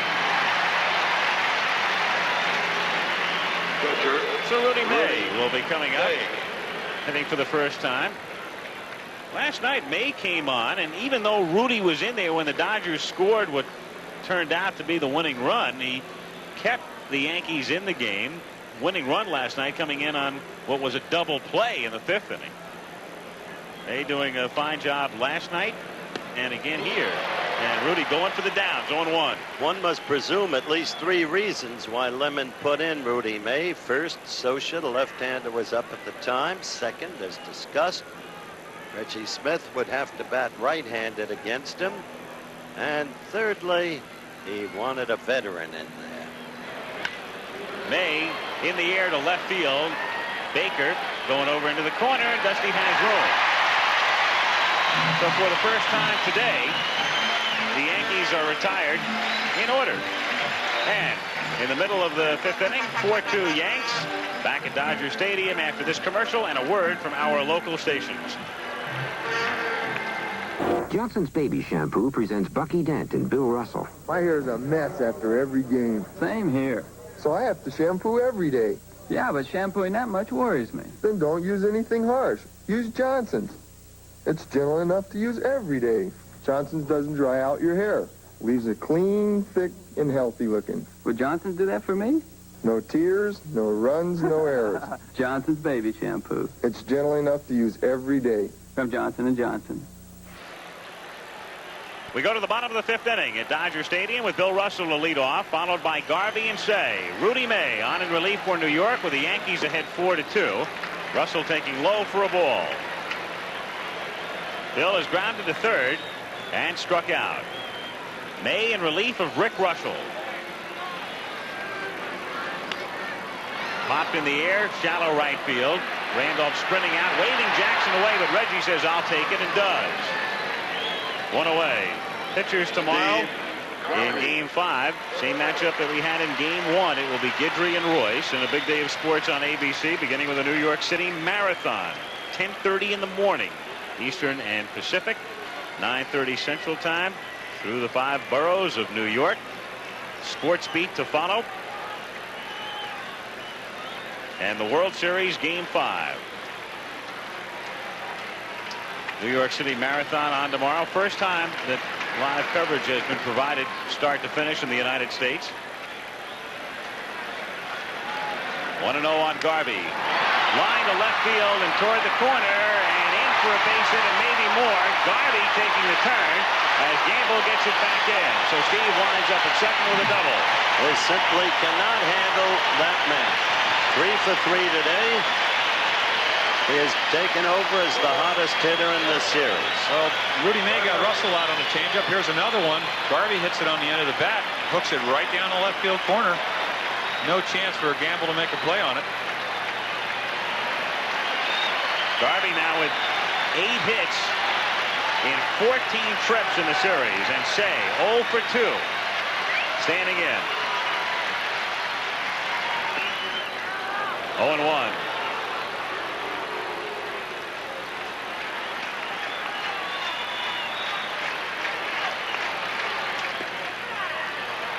One and 1 the count. Yankee bullpen. Ron Davis throwing. Ron has not pitched in this series the way he pitched during the season. Well, he's been a good middle reliever. May not be in the top of his form. Say hits it into left field for a base hit. Garvey around third. He'll come in to score. And it's 4-3. And the Dodgers keep coming on, and all those opportunities that the Yankees blew keep adding up in retrospect. And you could sense the Dodgers coming on. Now it's a 1-run ball game. And Lemon going to the mound. Say has driven in 2 of the 3 runs. Davis in the pen, each club with 8 hits, and the call goes out for Ron Davis. So Lemon has made his move. Davis coming in here in the 5th inning. Say at first base is the tying run. Dusty Baker will be coming to the plate with the Yankees ahead 4-3. We'll be right back. Tomorrow, for the first time ever, live network start-to-finish coverage of the New York City Marathon. And on ABC Sports Beat, Howard Cosell one-on-one with the man behind the success and turmoil of the New York Yankees, George Steinbrenner, Patton in pinstripes. Plus, a look at the striking beauty who might just be the best lady golfer in the world. And the World Series continues. Quite a day tomorrow on ABC. Well, on Sports Beat, Patton in pinstripes, Jan Stevenson, the fair lady of the fairways, and if everything works, Ingemar Johansson after he runs that New York City Marathon. It's built more strongly than Alfalfa Michaels. Right. Ingemar may win that thing tomorrow, huh? We'll be originating Sports Beat live from right here, the World Series. Ron Davis still loosening up. Dusty Baker getting ready to come up with 1 out in the 5th inning. Yankees have led all the way. 2 in the 1st, 1 in the 2nd, 1 in the 3rd. But the Dodgers picked up 2 in the 3rd to have the advantage. Got a run over here in the 5th inning on a double by Garvey and a single by Say. And the tying run, Say is at first base with 1 away. We've talked about character in teams before, but whenever a team is showing character, it's the Dodgers. 0-1.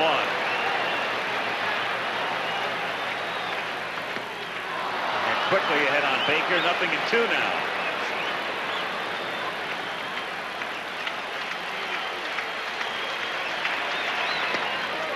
Called strike 3. Baker really upset over Harvey's call as Davis gets a strikeout and the second out of the inning. How'd that look to you, Jim? Well, I've been watching all day, and here you see a fastball, and it runs in a little bit. Dusty Baker thought it was inside. Doug Harvey's been really having a small strike zone all afternoon. Hasn't been giving the pitchers too many pitches. Took a long time to call it. But I guess he felt it was a strike. With 2 down, Rick Monday. If he didn't, would have an investigation. 0-1. Well, as we said, Monday, there is no. Here you see Davis pitching to Rick Monday. There's no mystery about Ron Davis. He throws very few breaking balls. They know what he's going to throw. He's coming right at him with fastballs. And as Hank Bauer, I said this before, once said, when you get 2 strikes on you and the ball's close, you better be swinging. Gets the corner, and the count 1-2. And here's a fastball in the outside corner. One of the difficulties that the hitters are having right now is really you have a shadow. You have the pitcher in the sun, and you have the batter in the shade. Makes it much more difficult. Rick Monday also said that a side-arming right-handed pitcher comes out of the stands in left center field. And down goes Monday. So Davis comes out of the bullpen, strikes out Baker and Monday, and the Dodgers in the 5th inning settle for the 1 run. A run, 2 hits, leave 1, through 5 full. Yankees 4, Dodgers 3.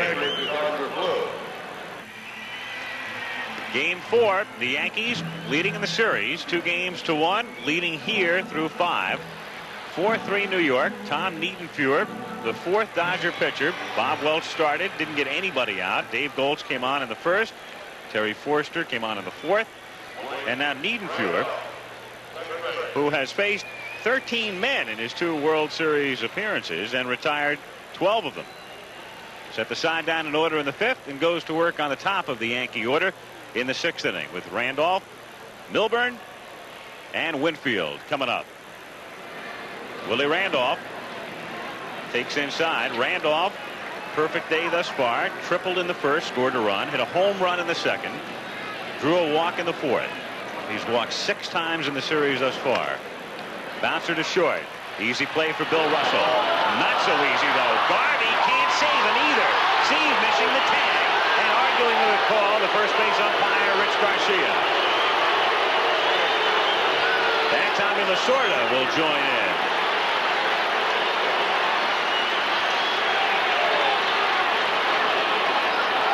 Here you see, as Howard said earlier, the only thing wrong with Russell at shortstop, sometimes he makes some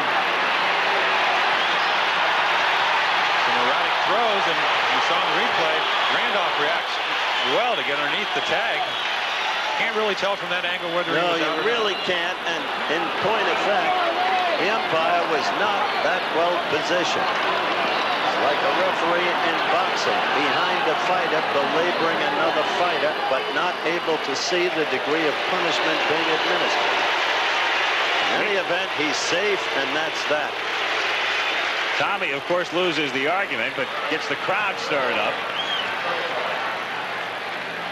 As Larry Milburn gets ready to stand in. Milburn, 1 for 2 plus a sacrifice. We may possibly see another sacrifice here. Say expecting one. Ron in on the grass at 3rd. Throw over to 1st to drive Randolph back. Lemon may be of a mind to let Milburn hit. Maybe hit and run even. Bunch foul. Not there. 0-1. Why? Because Winfield is going so badly. Here's still another angle on that tag. Let's see if we can see him. It's so hard. So hard. Russell, of course, charged with an error.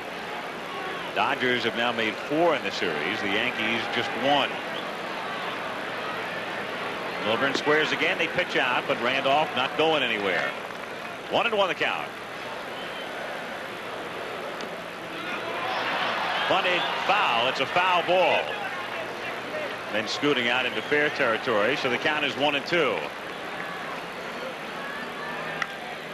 Popped up, shallow left field, and a play for Dusty Baker as he crosses the line. One away in the 6th inning. And Dave Winfield coming up. So they were going for the bunt originally, and they couldn't execute. Heard those words before. Winfield 0 for 2 today. 2 hits in his last 30 at-bats, going back to the League Championship Series. And the World Series, still hitless in 12 trips. You send Willie here, Jim?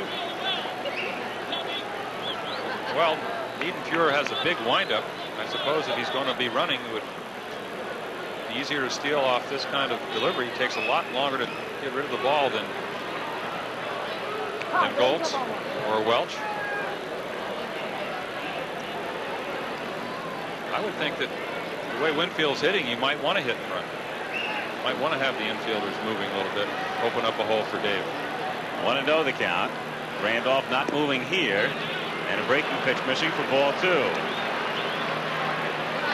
Talk about execution, excuse me, Al, as you did, Howard, the failure of Milbourne to bunt him over.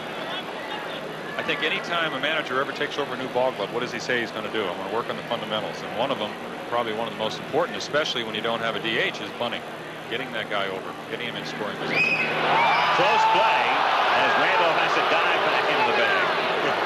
He's gotten 2 good calls from his point of view. I'll tell you that was close. No, he was in. 2-0 on Winfield. Trying to shake the slump.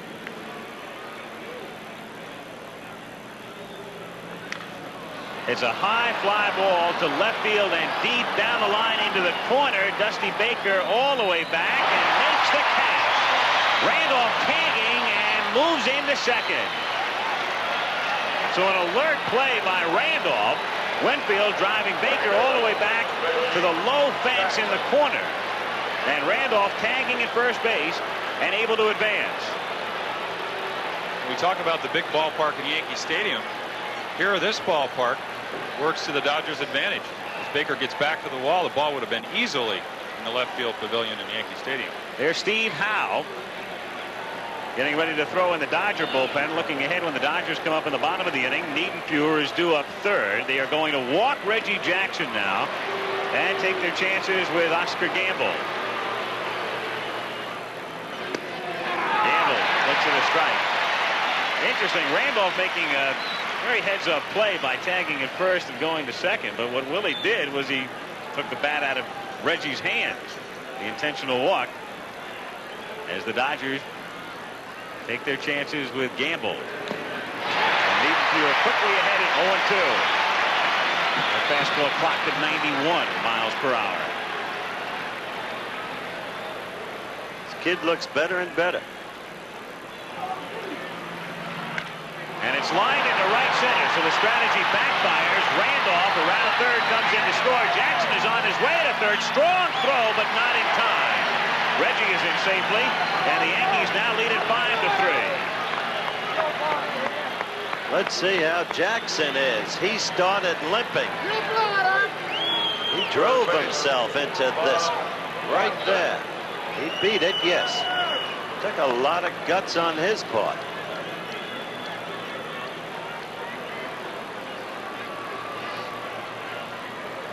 Pedro Guerrero with a strong throw into third, but Reggie going all the way with 2 down. And in there.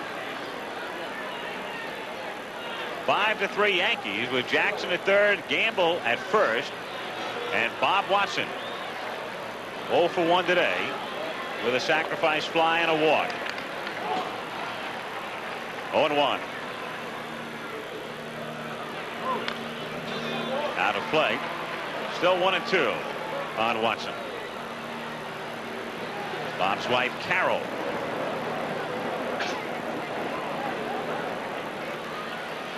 Jackson at third, Gamble at first.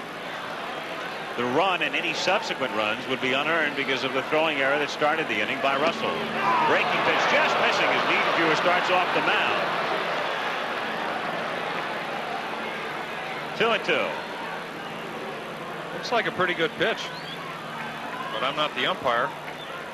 I know if I was pitching, I'd certainly want it. The 2-2 pitch is lined to left field. Baker on the move. Dusty diving, but they say no. They say he trapped it. It's a base hit as Jackson comes in to score. The throw goes to second. Gamble winds up at third. Baker will plead his case with the left field foul line umpire Nick Colosi. And here comes Lasorda for the second time in the inning. But the Yankees now lead it 6-3. Let's see if we can take another look at this one.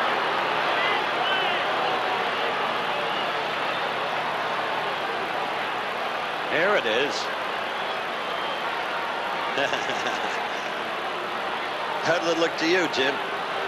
I couldn't really tell. You know, the umpire was a lot closer even in the replay. Colosi on the line in left field. Looking at it live, I thought he trapped it. I thought Colosi made the right call. I'm not so sure after watching the replay, though. I thought I saw it touch green. Look at a rear view now. Well, that way I couldn't tell, but the other way, and watching it live with you, Al, I thought he trapped it. Suddenly, though, 2 line shots off this young pitcher. 1 ball up. Slow it down. I think he trapped it. I did too. Well, you mentioned the 2 line drives. He got Oscar Gamble 0-2. And as you just said earlier, pitchers are human, and Rudy May hung a curveball to Say to get him out of the ball game. Niedenfuer got behind. And here you're. Gamble is going to come out for pinch runner Brown. Number 13, Bobby Brown. Another look. Okay, we blew the picture up. Sorry. He trapped it.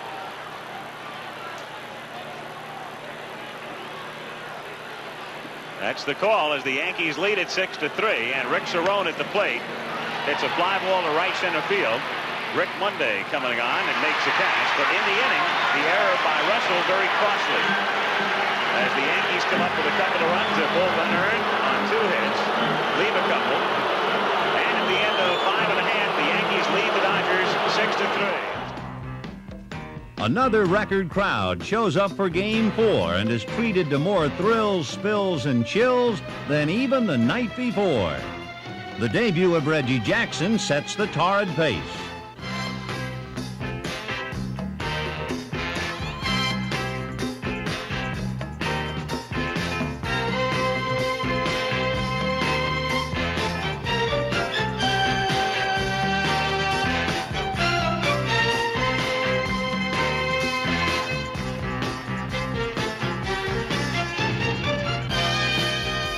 Bob Watson's 6th-inning line drive is the game's 18th hit, and it produces the 9th run of the slugfest. But Dusty Baker interrupts the relentless drama to argue the trap ball ruling made by Nick Colosi, and the Dodgers' tempestuous manager joins the uprising. Nick, he caught the ball. Nick, I swear to God, he caught the ball, Nick. You weren't even out there to see it. He knows whether he caught the ball. All right, then he thinks he did. Okay, but haven't you ever missed one? Well, then you missed that one. Are you going to see it on? Are you going to see it? How can you see that? You're going to see it later on. I'll tell you what, you're going to see it on the TV, and you'll see it. Huh? That ball did not hit the ground. He said he caught it. He ought to know. Probably even Dusty doesn't know for sure, but one thing's certain. It'll go in the books as an RBI single for Bob Watson, and Lasorda will go away unhappy.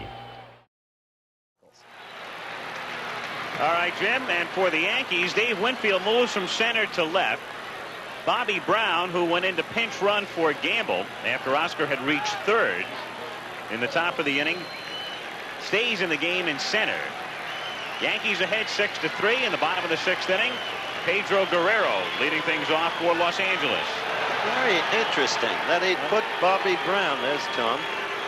Lasorda obviously upset over the 2 calls in the top of the inning. No question about that, but this is curious, Jim.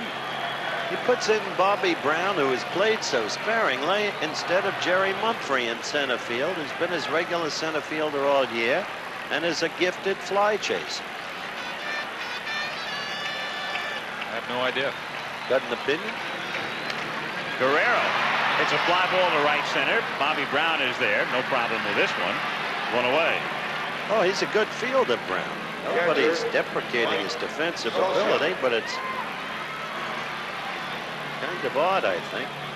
Well, you'd think Jerry Mumphrey would have started the ballgame, considering he's one of the two guys on the Yankees that can run. And you finally had a right-handed pitcher.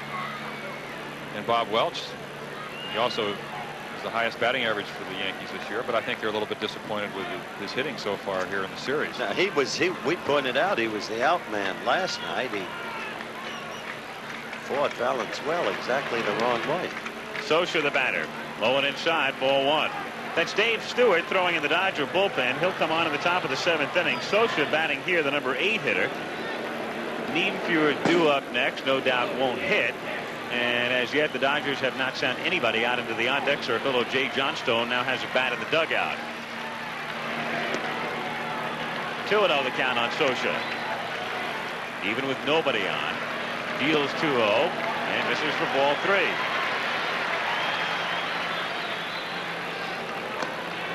Socha aboard on 4. So Mike at first base with 1 out, and it is Jay Johnstone who emerges from the Dodger dugout to bat for Niedenfuhr.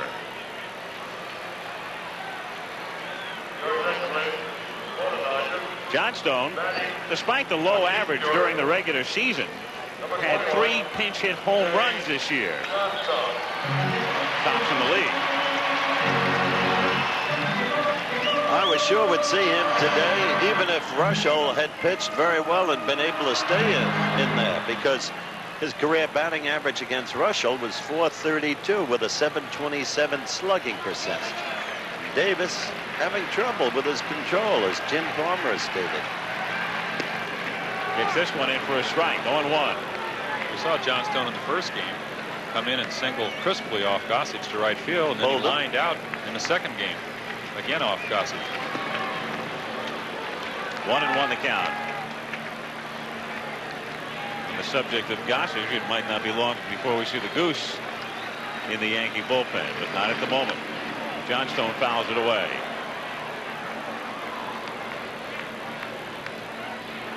This team keeps fighting back, Jim.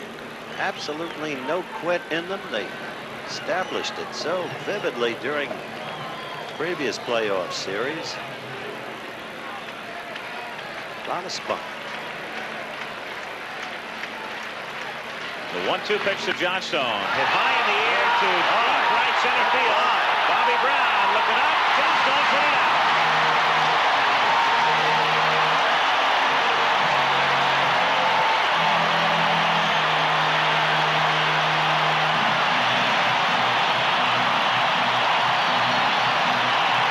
Davis has not been pitching the way he pitched during the season. And this team, what character? The Los Angeles Dodgers. Well, if you said where you didn't want to throw a ball would be out over the plate. Johnstone still has to hit, but as you said, he's got a quick bat, good pinch hitter. Hits it way back in right center. So the Dodgers keep trying to get up off the deck. They trailed 4-0, made it 4-2, then 4-3. Yankees got 2 runs in the top of the inning to make it 6-3. It's now 6-5. The crowd wants Johnstone to reemerge from the dugout, and here he comes. The Dodgers now trail 6-3 in the 6th, a perfect spot for pinch hitter extraordinaire Jay Johnstone. Ron Davis has put himself in a hole with a walk, but now gets ahead on the count. 1 ball, 2 strikes.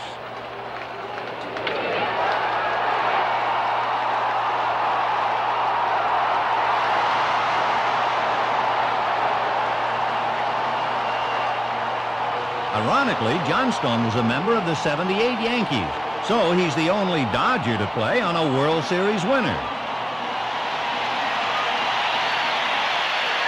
So the salute for Jay, who makes it 6-5, and Davey Lopes, the batter. from a pitcher's perspective, I mean, Davis obviously threw his best fastball out over the plate, and you have to give Johnson credit. But the thing that hurts you the most is the base on balls with a 3-run lead. And that's been his problem in recent days. Well, we talked last night about the base running errors. The things that managers hate the most are the mental errors. And I know part of walking people are physical, but it's also mental. It's just something you can't afford to do when you've got a 3-run lead. He's behind here. He's behind 2-0, and he is digging his own grave. And Lasorda, at the same time, is still thinking about, while his hope quickens because of the Johnstone homer, he's still thinking about those 2 umpire calls in the last Yankee turn at bat. Lopes taking all the way, looks at a strike, and it's 2-1. That's Frazier, who was up very early today, throwing again. In the Dodger bullpen, that's Steve Howe. He'll be coming on to pitch in the top of the 7th inning. Turned out to be some ball game in the pattern of yesterday's. Lopes popping it in the air. Shallow right field. Jackson is coming on. Reggie having problems. Can't make the catch. Watson picks it up, and Lopes is at second.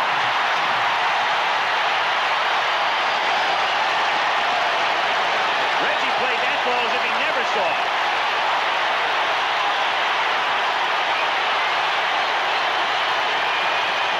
So easy to second guess. Look at that. Hit him in the chest. He didn't see it.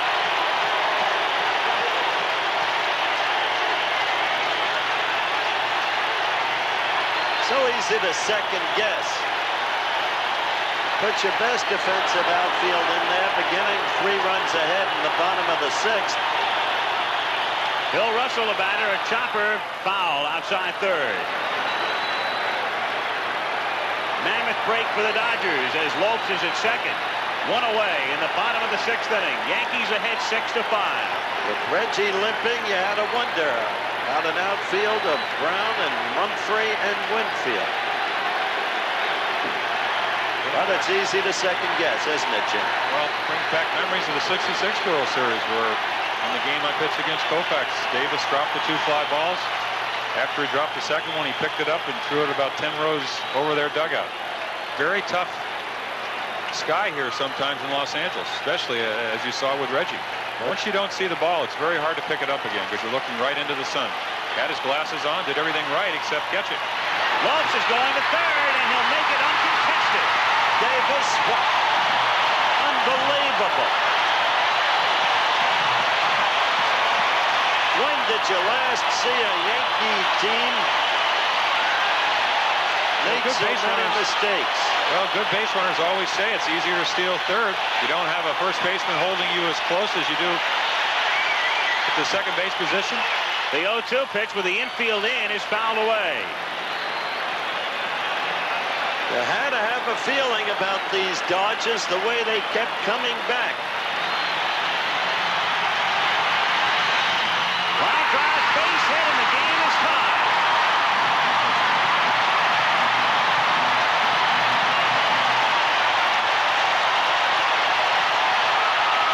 And Bob Lemon going to the mound.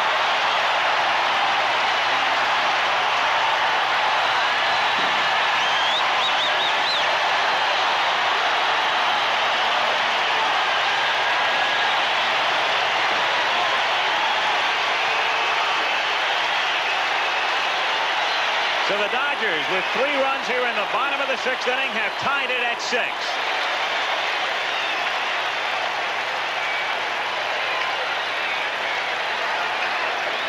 Bill Russell with his first hit of the day and the 10th for the Dodgers. And the call has gone out to the Yankee bullpen. It will be Frazier coming in here in the 6th inning with Steve Garvey coming up for Los Angeles.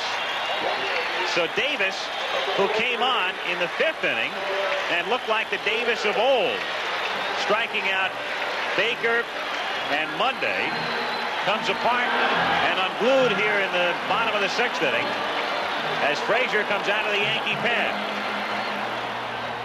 Davis now has but a fragile 1-run lead.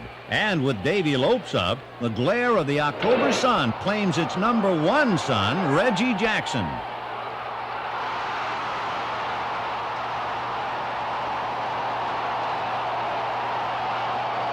Lopes ends up at second, and the sounds of a Dodger rally are loud and clear. After Lopes steals one of his 10 straight postseason bases, Bill Russell greets an 0-2 pitch.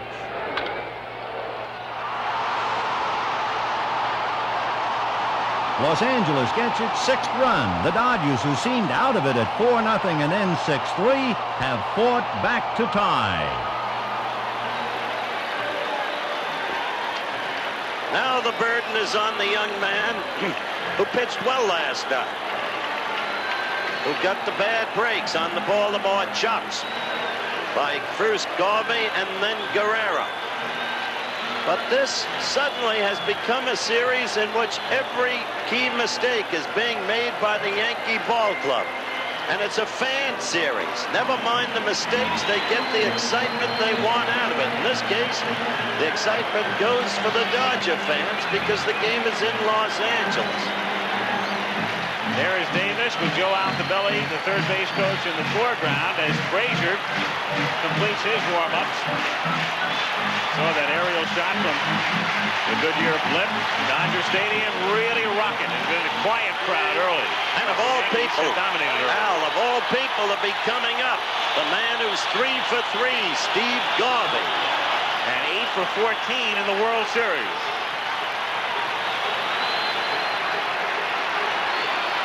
Russell certainly atoned, Jim, for his throw on Randolph. That he did. The big play is a stolen base. Makes you play your infield in, puts the pressure on the pitcher. And as you said, pitchers are human. We've seen that all afternoon. They're just not making good pitches. The ball that Russell hit was a fastball up in the middle of the plate. Davis throws that pitch low and away. Might be a different story, but he wasn't able to do it today. Time had been called. No pitch there. Garvey had stepped out. The count's still 0-1. You go back to last night's ball game. Frazier pitched very well. You said he had a couple of the high choppers, but what set up that whole inning was the walk to Cey. He tried to throw him a 3-2 breaking ball, missed, walked him. Guerrero punched the ball over Rodriguez's head. A beauty, 0-2.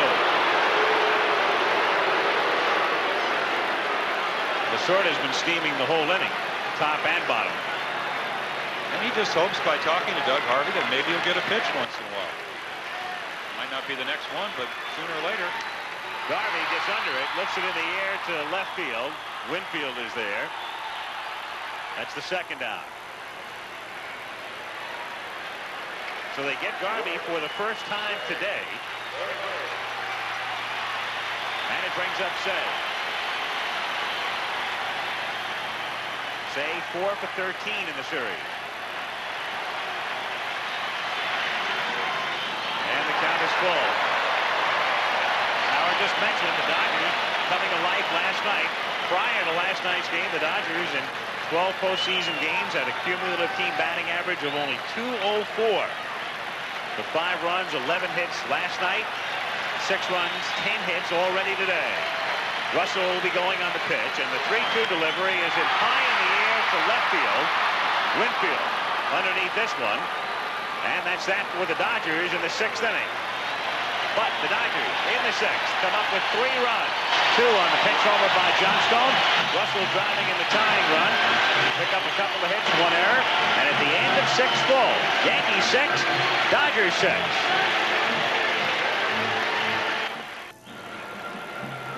Through 6, Yankees 6, and the Dodgers 6. And Steve Howe becomes the 5th Dodger pitcher. Welch started, Goltz, Forster, Niedenfuhr, now Howe, who pitched briefly in Game 2, came on in the 8th inning Wednesday night. Got Winfield to fly out, but then gave up a single to Pinella and a base hit to Nettles. He'll go to work here on Aurelio Rodriguez. Frazier, the pitcher, is due up next. Nobody yet out in the on-deck circle. And then Willie Randolph will hit 3rd in the inning. In the Yankee bullpen, you've got Gossage, the right-hander, and Tommy John, who was the starter in Game 2, the left-hander. Goose has his game face on. You would think, you would suspect that John is just down there throwing between starts at this point, but maybe not. Well, it's a big gamble because Gossage has said he doesn't mind pitching 2 days in a row, but he doesn't like to do it.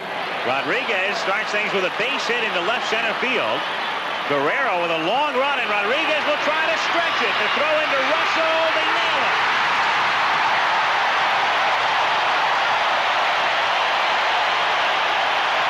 Guerrero was over in right center. They left him a gap there as Baker moves back toward left. A long way to go to come up with the ball in the gap, and Rodriguez, with not very good foot speed, gets thrown out.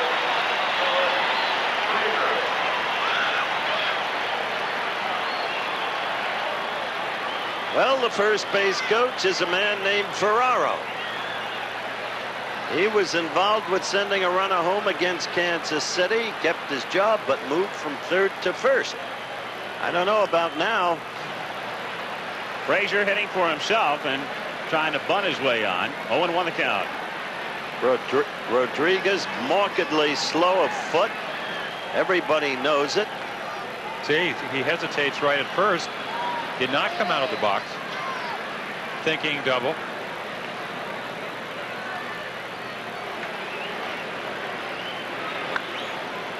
Bounce to the right side and a nice stop by Garvey. He'll do it himself. Steve over toward the line. The guard against the extra base hit. And making a nice play to take care of Frazier.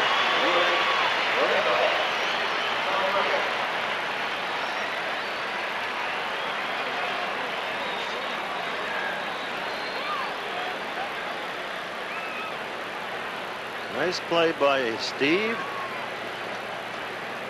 And he does it himself, the safe way. Willie Randolph coming up. Randolph has been on each time today. Tripled in the first, homered in the second. Walked in the fourth, and then got aboard on the big error by Russell in the sixth inning. That led to 2 Yankee runs. To right field. Monday Cosin. That's that for the Yankees. No runs, 1 hit. Nobody left through 6 1/2. It remains Yankees 6, Dodgers 6 back in Los Angeles after this commercial. And a word from our local stations. Well, KC was winning. Hank Aaron was beginning. One Robbie going out, one coming in. Kiner and Midget Goodell, Lou Thumper and Mel Parnell. And Ike was the only one winning down in Washington. I'm talking baseball. Lazuski, Campanella, talking baseball. The Man and Bobby Fella, the Scooter, the Barber, and the Duke. They knew them all from Boston to Dubuque. The preceding message was furnished by Major League Baseball. And here you're going to see the tag by Russell on the attempted double. Rodriguez slides way early, does not go to the inside of the bag. You can see his head kind of going into the dirt. Russell has time to tag him before. If he went to the inside of the bag, he might have had a better chance to be safe.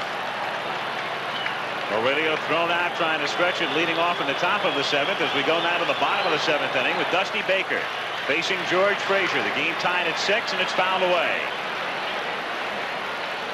Baker to be followed by Monday and Guerrero. Slow chopper, going to be a tough play. Milburn bare hands throws, no play at first.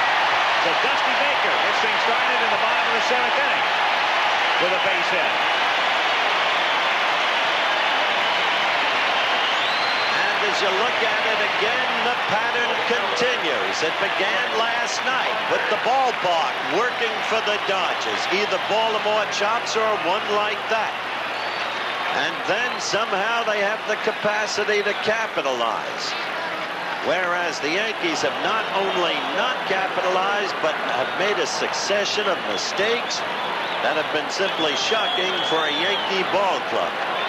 If the Yankee owner explodes, I think in this case it may be understandable to many. Rick Monday, who, as you can see, did not have a sacrifice this season, up there with Baker at first base and nobody out. Rodriguez has to guard against the bunt at third, but Rick is up there to swing away and takes in the dirt. Cerrone had trouble finding it, but no advance. Baker remaining at first base. As Mrs. Monday, Terry Monday.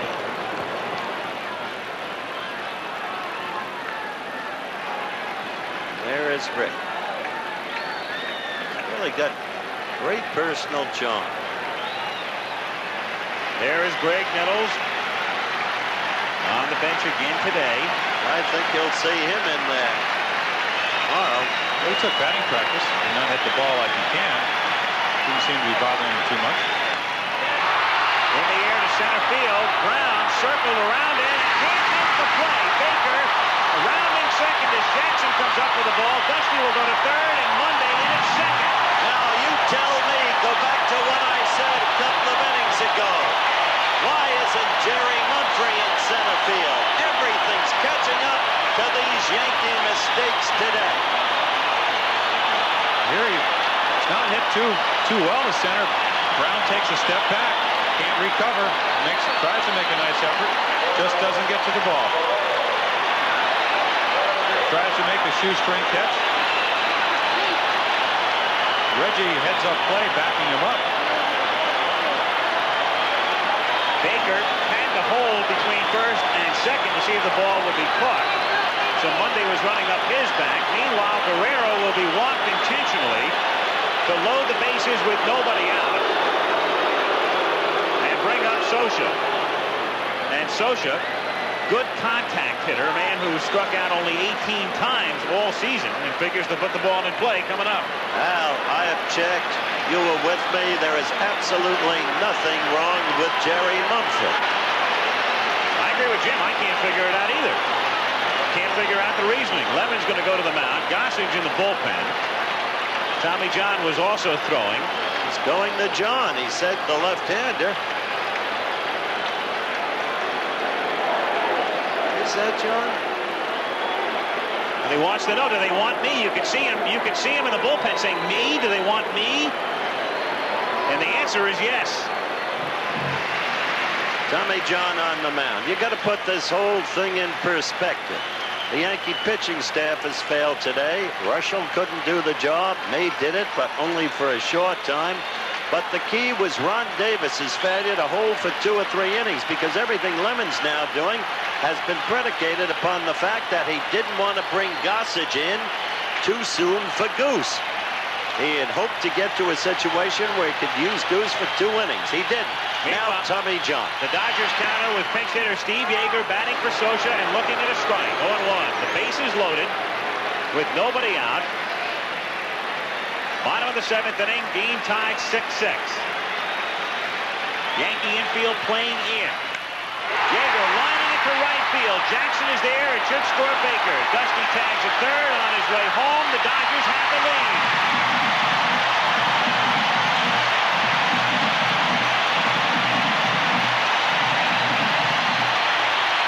And in a way, irony that Yeager would be there to do the job. The man who told you yesterday that he wants out because he hasn't had the opportunity to play. So Yeager with a sacrifice fly. And that is very important to the Dodgers right now, in as much as they've gone through their bullpen, and that keeps Steve Howe in the game. Whereas Lasorda might have had a decision to make if Yeager had, let's say, bounced into a 1-2-3 double play or popped out. Now look how this unsettles the Yankees pitching staff in terms of the remainder of the series. Does this wipe John out of a... Howe up there to bunt, lays it down to Rodriguez at third. He'll make the play at first. Randolph covers, runners advance to second and third with 2 down. Does this effort today wipe John out of another starting shot, Jim? I would doubt it. I think that Bob Lemon, when bringing him in, was hoping that they would stay with Scioscia. Maybe he'd get an out because he knew Howe was coming up next, and the Dodgers may have to let him hit.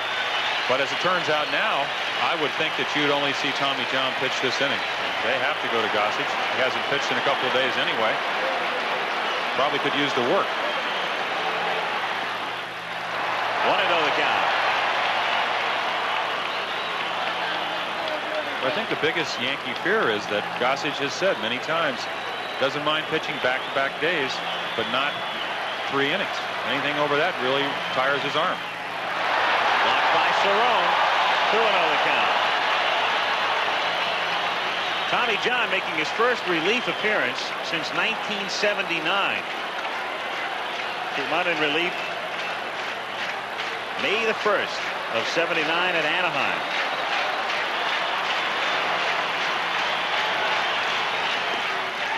The count. First base open, and Bill Russell on deck.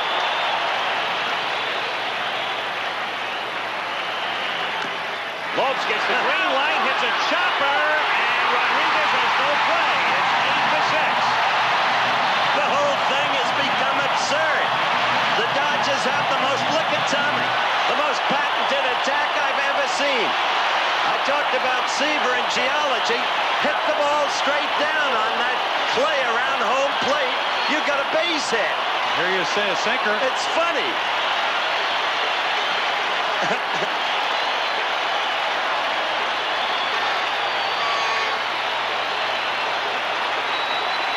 Watch where it hits. Dig, bang. Well, we've seen the inning was started by Dusty Baker hitting a topper. Again on a good pitcher by Frazier. John made a good pitch. Russell takes outside, 1-0. It's a tough pitch to defense. But I think the whole point here is that, especially today's game, that it illustrates that the Yankees bullpen is not invincible. That Lemon has to use Gossage sparingly because he can't trust the rest of his bullpen. And going into this series, they felt that Davis and Gossage would do the job they've done during the playoffs in the season. Gives them a lot of leeway to use them in many different ways. It's 3-0 on Russell. Marianne Russell, Bill Russell's wife.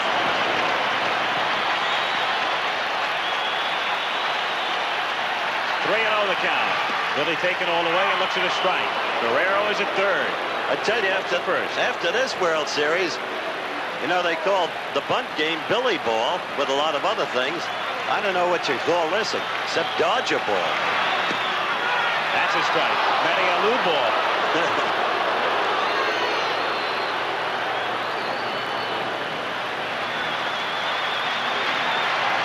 Lopes on the move, and the pitch is grounded to short. Milburn has to play it at first, and in time there to retire the side. And in the seventh inning, the Los Angeles Dodgers come up with a couple of runs, 3 hits, and lead 2. We'll go to the 8th with the Dodgers in front, 8-6. For the Dodgers now, as we move to the 8th inning, Darryl Thomas takes over in center field. He'll bat in Rick Monday's spot, the number 6 spot. Pedro Guerrero moves from center over to right and adjusts the glasses.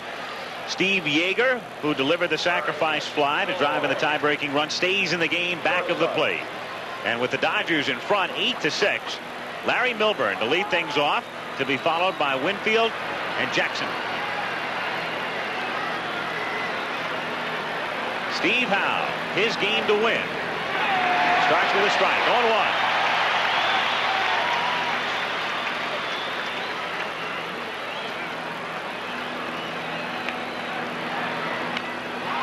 Line to center, right at Thomas. 1 out.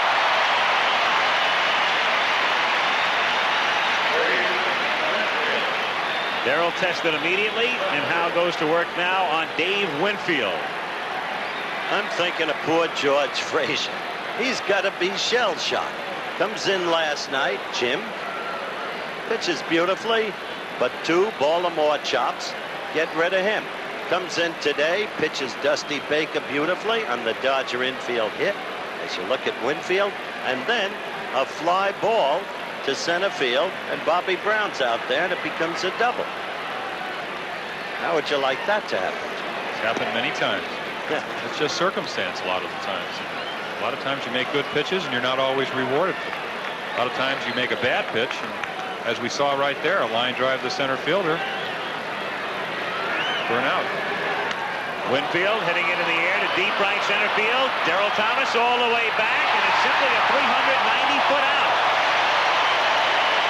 So Winfield, who drove Baker to the wall in the 6th inning, drives Thomas to the track in the 8th. 2 down.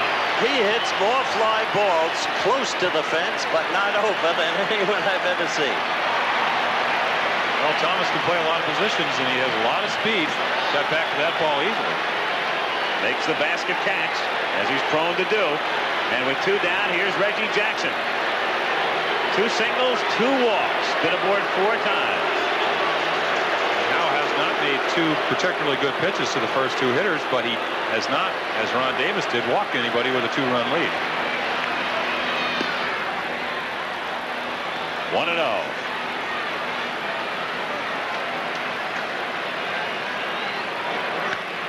To deep right center field. To get it. And Reggie Jackson gets aboard for the 5th time as he'll move it all the way around. A home run for Jackson, who loves this ballpark.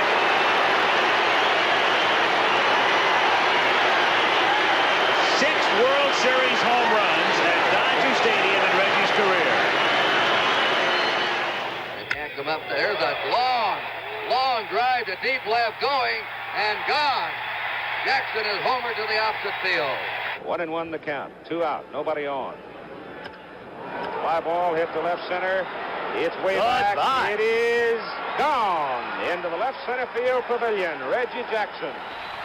Determined to walk no one, Sutton serves up another fat pitch to Jackson, who jumps all over it for a vicious clout high off the foul pole screen and right. You really need a big blast is what you need to get something going, to shake up the bat rack. There it goes. He really sat on it, and that's what he wanted to do, and he hasn't reached first base yet. He just now touches it. It's going to take him 20 minutes to make a round trip. Mirror, mirror on the wall, which star glitters brightest of them all? Is it Reggie Jackson who got sweet revenge against Bob Welch by pulverizing a fastball to close out the Yankees' 7-2 win?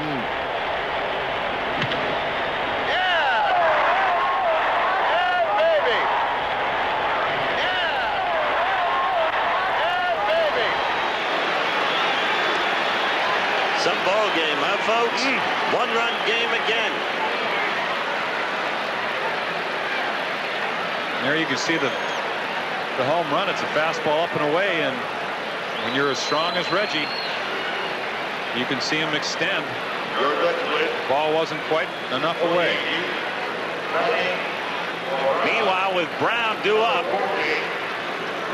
it will be Lou Piniella coming up to pinch hit with 2 out and the bases empty. That home run by Reggie is the 10th in the World Series in his career. And of course, the first time he had a chance to play in the series back in '72, he was hurt, was injured in the championship series against Detroit. Missed the first 3 games here. Back in the lineup today with 2 singles, 2 walks, and a home run. And that's where he stands on the all-time list, in a tie with Lou Gehrig for 5th. Some pretty good company. Great company, and a good chance before he's through to at least pass the Duke and Yogi. He's only 5 from the Babe. Little squibber, fielded by Howe. Rifles it to first, and Piniella. And the Yankees are done with the 8th. But they net a run as Jackson hits one out. And at the end of 7.5, it's the Dodgers 8, the Yankees 7, back in Los Angeles after this commercial. And a word from our local stations. As the game enters its 4th hour, Steve Howe tries to maintain this new balance of power, but Reggie Jackson, who's been a focal point of this epic's best and worst moments, has other ideas.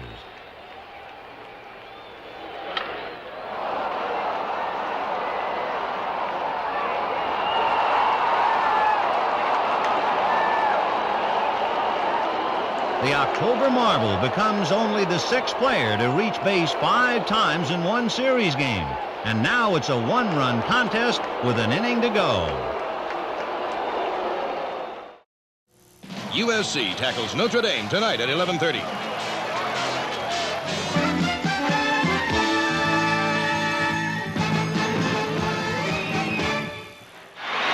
Lou Piniella stays in the game for the Yankees. He pinch hit and is in left, and Dave Winfield, who started in center, went to left, is now back where he started. Bottom of the 8th inning, the Dodgers in front, 8-7. Steve Garvey, Ron Cey, and Dusty Baker with Tommy John still on in relief. Garvey hitting it foul in the count 0-1. Al, do you suppose the manager had orders not to play Mumphrey under any circumstances? It's beginning to look that way. I can't understand it if it wasn't a direct edict. talking about a 307 hitter. They get the appeal on the strike on the hand swing, and the count is 0-2. That's Bert Hooton, scheduled to be the pitcher in Game 6. Probably just throwing between starts in the Dodger bullpen, but then again, they have gone through the pen. Yeah, but somebody suggested that about John. I think you. Well, I said maybe. I said you don't know. I mean, even Tommy didn't know he was warming up to get into the game. You saw him. Yeah. Call went out for him. 1-2 the count. When John came in, he said, "Who, me?"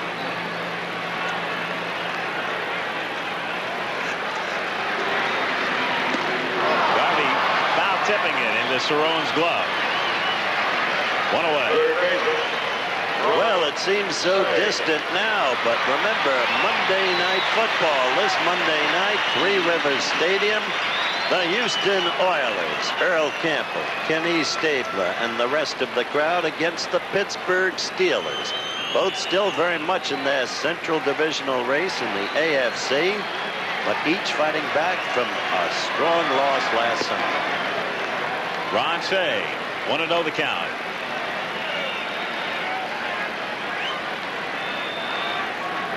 Cey 1 for 4 today. Drove in a run with a 5th inning single. Line drive, base hitting to right field.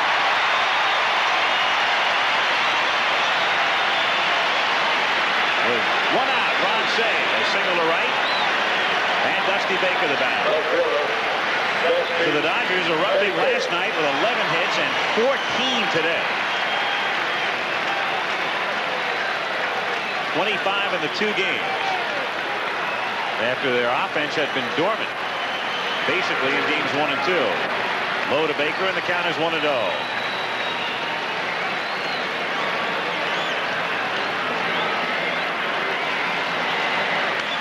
Baker, green lighted, it's a fly ball to center field, and an easy play for Dave Winfield. 2 away. Harold Thomas will come up, batting for the first time in the game. Fouled away by Thomas.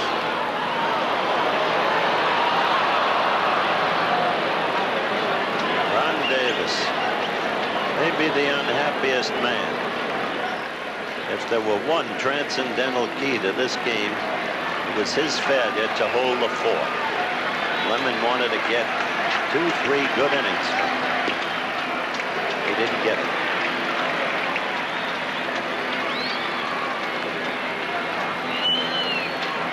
I'm wondering how much more use they'll get out of John. It didn't work just 1 inning, Jim, and he's wavering a little bit.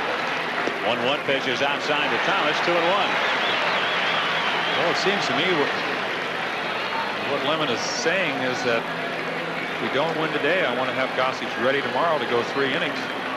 Apparently, not that he's giving up today, because anytime you have Tommy John out there, he can pitch a good game, but just wonder what this is going to do to his start on Tuesday night if he does pitch. 2-1 to Thomas is fouled away. 2-2 on Darrell.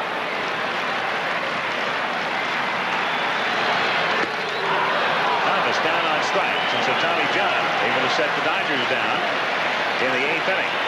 No runs, a hit, and they leave Cey at first.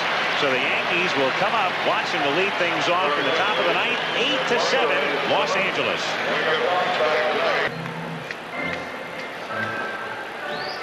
Al Michaels, Howard Cosell, and Jim Palmer at Dodger Stadium. It's been a wild one, a game that has taken about 3 hours and 20 minutes at this point. Through 8, it's 8-7, Los Angeles, and Steve Howe trying to get the Dodgers even in the series.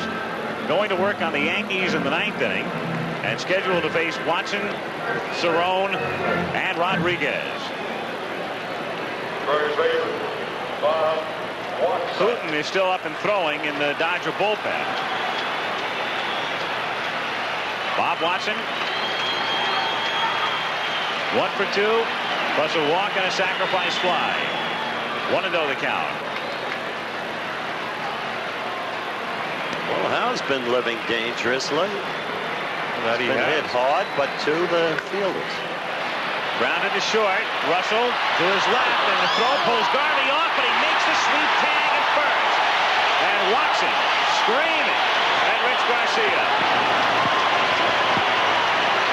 Lemon will join the argument as Ferraro tries to move Watson away.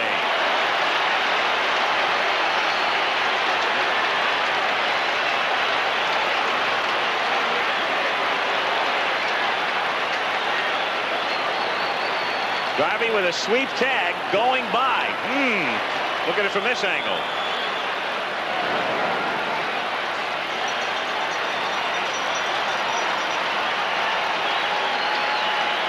Russell's throw pulling Garvey off, and did he get him? Ooh. Why didn't Watson slide as Randolph did? That's a situation for a slide. What? Well, he may never play again. I guess. He weighs about somewhere around the 230 pound range. But he would have clearly been saved then. Well, that's why I was surprised that Randolph was able to do that. That's a tough decision to make when you're in full stride. Rick Cerrone looks at a strike. You're trying to run down first base as hard as you can, and the last moment go into a slide. You're exactly right. He would have been safe if he had done that, but it's a difficult thing to do. 0-1 to Cerrone. Inside, 1-1 on Rick.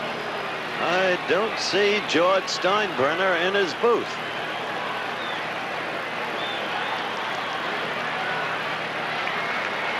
The 1-1 pitch. Ground ball up the middle for a base hit. So the Yankees get the tying run aboard. Rick Cerrone with a one-out single to center here in the ninth inning. And Aurelio Rodriguez coming up. Is he? Rodriguez started up and now back, and it looks like they may go to Barry Foote, the reserve catcher, a man with some power. And it is Foote who will come up here to bat for Rodriguez. But also very slow. A perfect double play man, as was Rodriguez. Maybe there's a time in this business when you should forsake this absolute law of platooning. A situation like this, what's wrong with using Bobby Mercer, who has hit left-handers very well in his career? Well, it's funny you would say that because I talked to Bobby after game 2, and he said if there was a left-hander that he wanted to face on the Dodger staff, it's Steve Howe, because basically he throws mostly fastballs right over the top. It's not like he's coming from sidearm position, which gives most left-handers trouble. But really what Lemon is doing here is hoping that Foote won't hit a ground ball and that he can get a good pitch to hit. And we did see the ball hit hard off Powell last inning. It's a matter of whether Steve can make some good pitches here. Barry Foote going for the downs in the count of 1-1. Foote acquired by the Yankees from the Cubs in April when Rick Cerrone was hurt. Swinging and missing at a 90-mile-an-hour fastball. Quickly 0-2. Cynthia Howe. She's not nervous. No.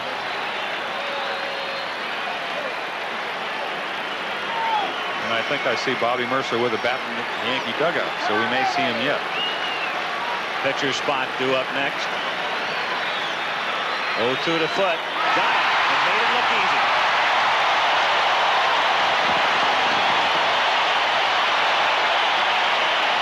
Steve Howe blows away Foote on 3 pitches. Right on the outside corner, up and away. Just 3 pitches. And here is the smallest professional through all the years. And maybe he won't hit a home run, but he's a great contact hitter. Lefty, righty, I don't care. Bobby Mercer, for the 3rd time in this series, appearing as a pinch hitter, and this time he is not up there to bunt. Andre Robertson, meanwhile, comes into pinch run for Cerrone. Number 55, Andre Robertson. Very interesting. That's right what there. Jim Palmer was talking about with Bobby Mercer. He comes over, and he's not that troublesome for left-handed hitters. It's exactly what Jim just said. Well, we saw I think the most trouble that left-handers have is that, as we saw in Barry Foote, he made a good pitch on the outside part of the plate. That same pitch to a left-handed hitter is not a good pitch because most left-handed hitters will open up because they're kind of what they call bailing out. And the ball, if it's on the inside part of the plate, is much easier to hit than the one away. So Bobby Mercer ready to stand in with Nettles unavailable. Rodriguez, of course, out of the game. Lemon would have some decisions to make defensively if the Yankees tie it or go ahead, but he'll worry about that later. 1-0. And there you saw a fastball inside. For how to be successful, he's going to have to get the ball away from Bobby Mercer, preferably on the outside corner or somewhere in that area. A good part of the crowd standing with 2 out. The 1-0 pitch is inside again, and the count 2-0 on Mercer. Willie Randolph on deck. Robertson pinch running for Cerrone at first. 2 out.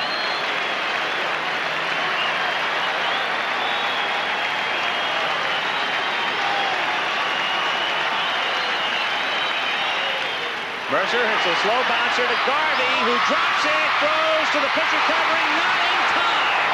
Yeager will argue that call, as will Howe. So the Dodgers come that close to ending it, but the Yankees are still breathing. And Willie Randolph will be coming up with a tying run at second. This game is unbelievable. Well, Bobby tops a high chopper. Garvey knocks it down. If Howe gets to the base, as you'll see, and he's stationary, but his foot's off the base. Again, as I said last night, it's a play you do every day in spring training. It's kind of boring while you're doing it, but it can be very important when it comes to winning ball games. And you see, doesn't really know where his feet are. In that situation, you want to get to the base as quick as you can and be able to stretch out on balance. As it was, he wasn't able to do that. After that last run, it looked like a good call. What a crazy game. So here's Randolph tying run at second. Outside, ball 1. 1-0, and has been scored as an error on Howe. So far, this is, in the terms of history, like the 47 series between these two teams and the 55. Randolph fouling it back, and the count is 1-1.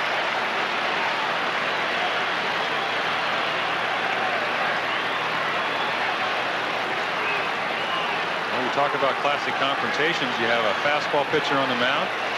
He's been throwing most of his fastballs up in the strike zone. And the pitch that Willie Randolph likes to hit is a high fastball.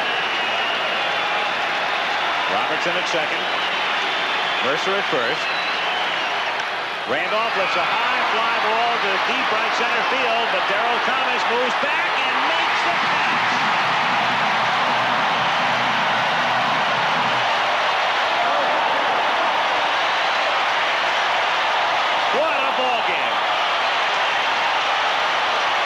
It was like a great fight with shifting tides and ebb and flow. And one had the sense that somehow the Dodgers would come back, trailing initially 4-0, then 4-3, then 6-3. They tied it at 6-6. They went ahead at 8-6. A Reggie Jackson homer made it a 1-run game at 8-7. Then this final threat. And maybe now, with the games tied at 2-2, the realization setting in that this may be a year of destiny for the Dodgers and not the Yankees. A team of character, a team that won't quit. Well, very well managed today by Tom Lasorda. The Yankee effort just in tatters with mistakes. So there it was, Al. 8 runs, 14 hits, 2 errors for the Dodgers, 7 runs, 13 hits, and 1 error for the Yankees. The series now even at 2 games apiece. Game 5 coming up tomorrow. And we remind you to be with us on ABC, beginning with a New York City Marathon tomorrow at 10:30 a.m. Eastern and Pacific Time, 9:30 Central. Then at 4 Eastern Time, Sports Beat, and at 4:30 Eastern Time, game number 5 of the 1981 World Series, live on ABC. The blimp provided by the Goodyear Tire and Rubber Company. Travel arrangements made through a promotional fee paid by United Airlines. United flies more people to Hawaii than any other airline. That's what friendly skies are all about. Today's game has been a presentation of ABC Sports, recognized around the world as a leader in sports television. Ninth inning, the tying and winning runs on. 2 outs, and up steps the Yankees' postseason power, Willie Randolph.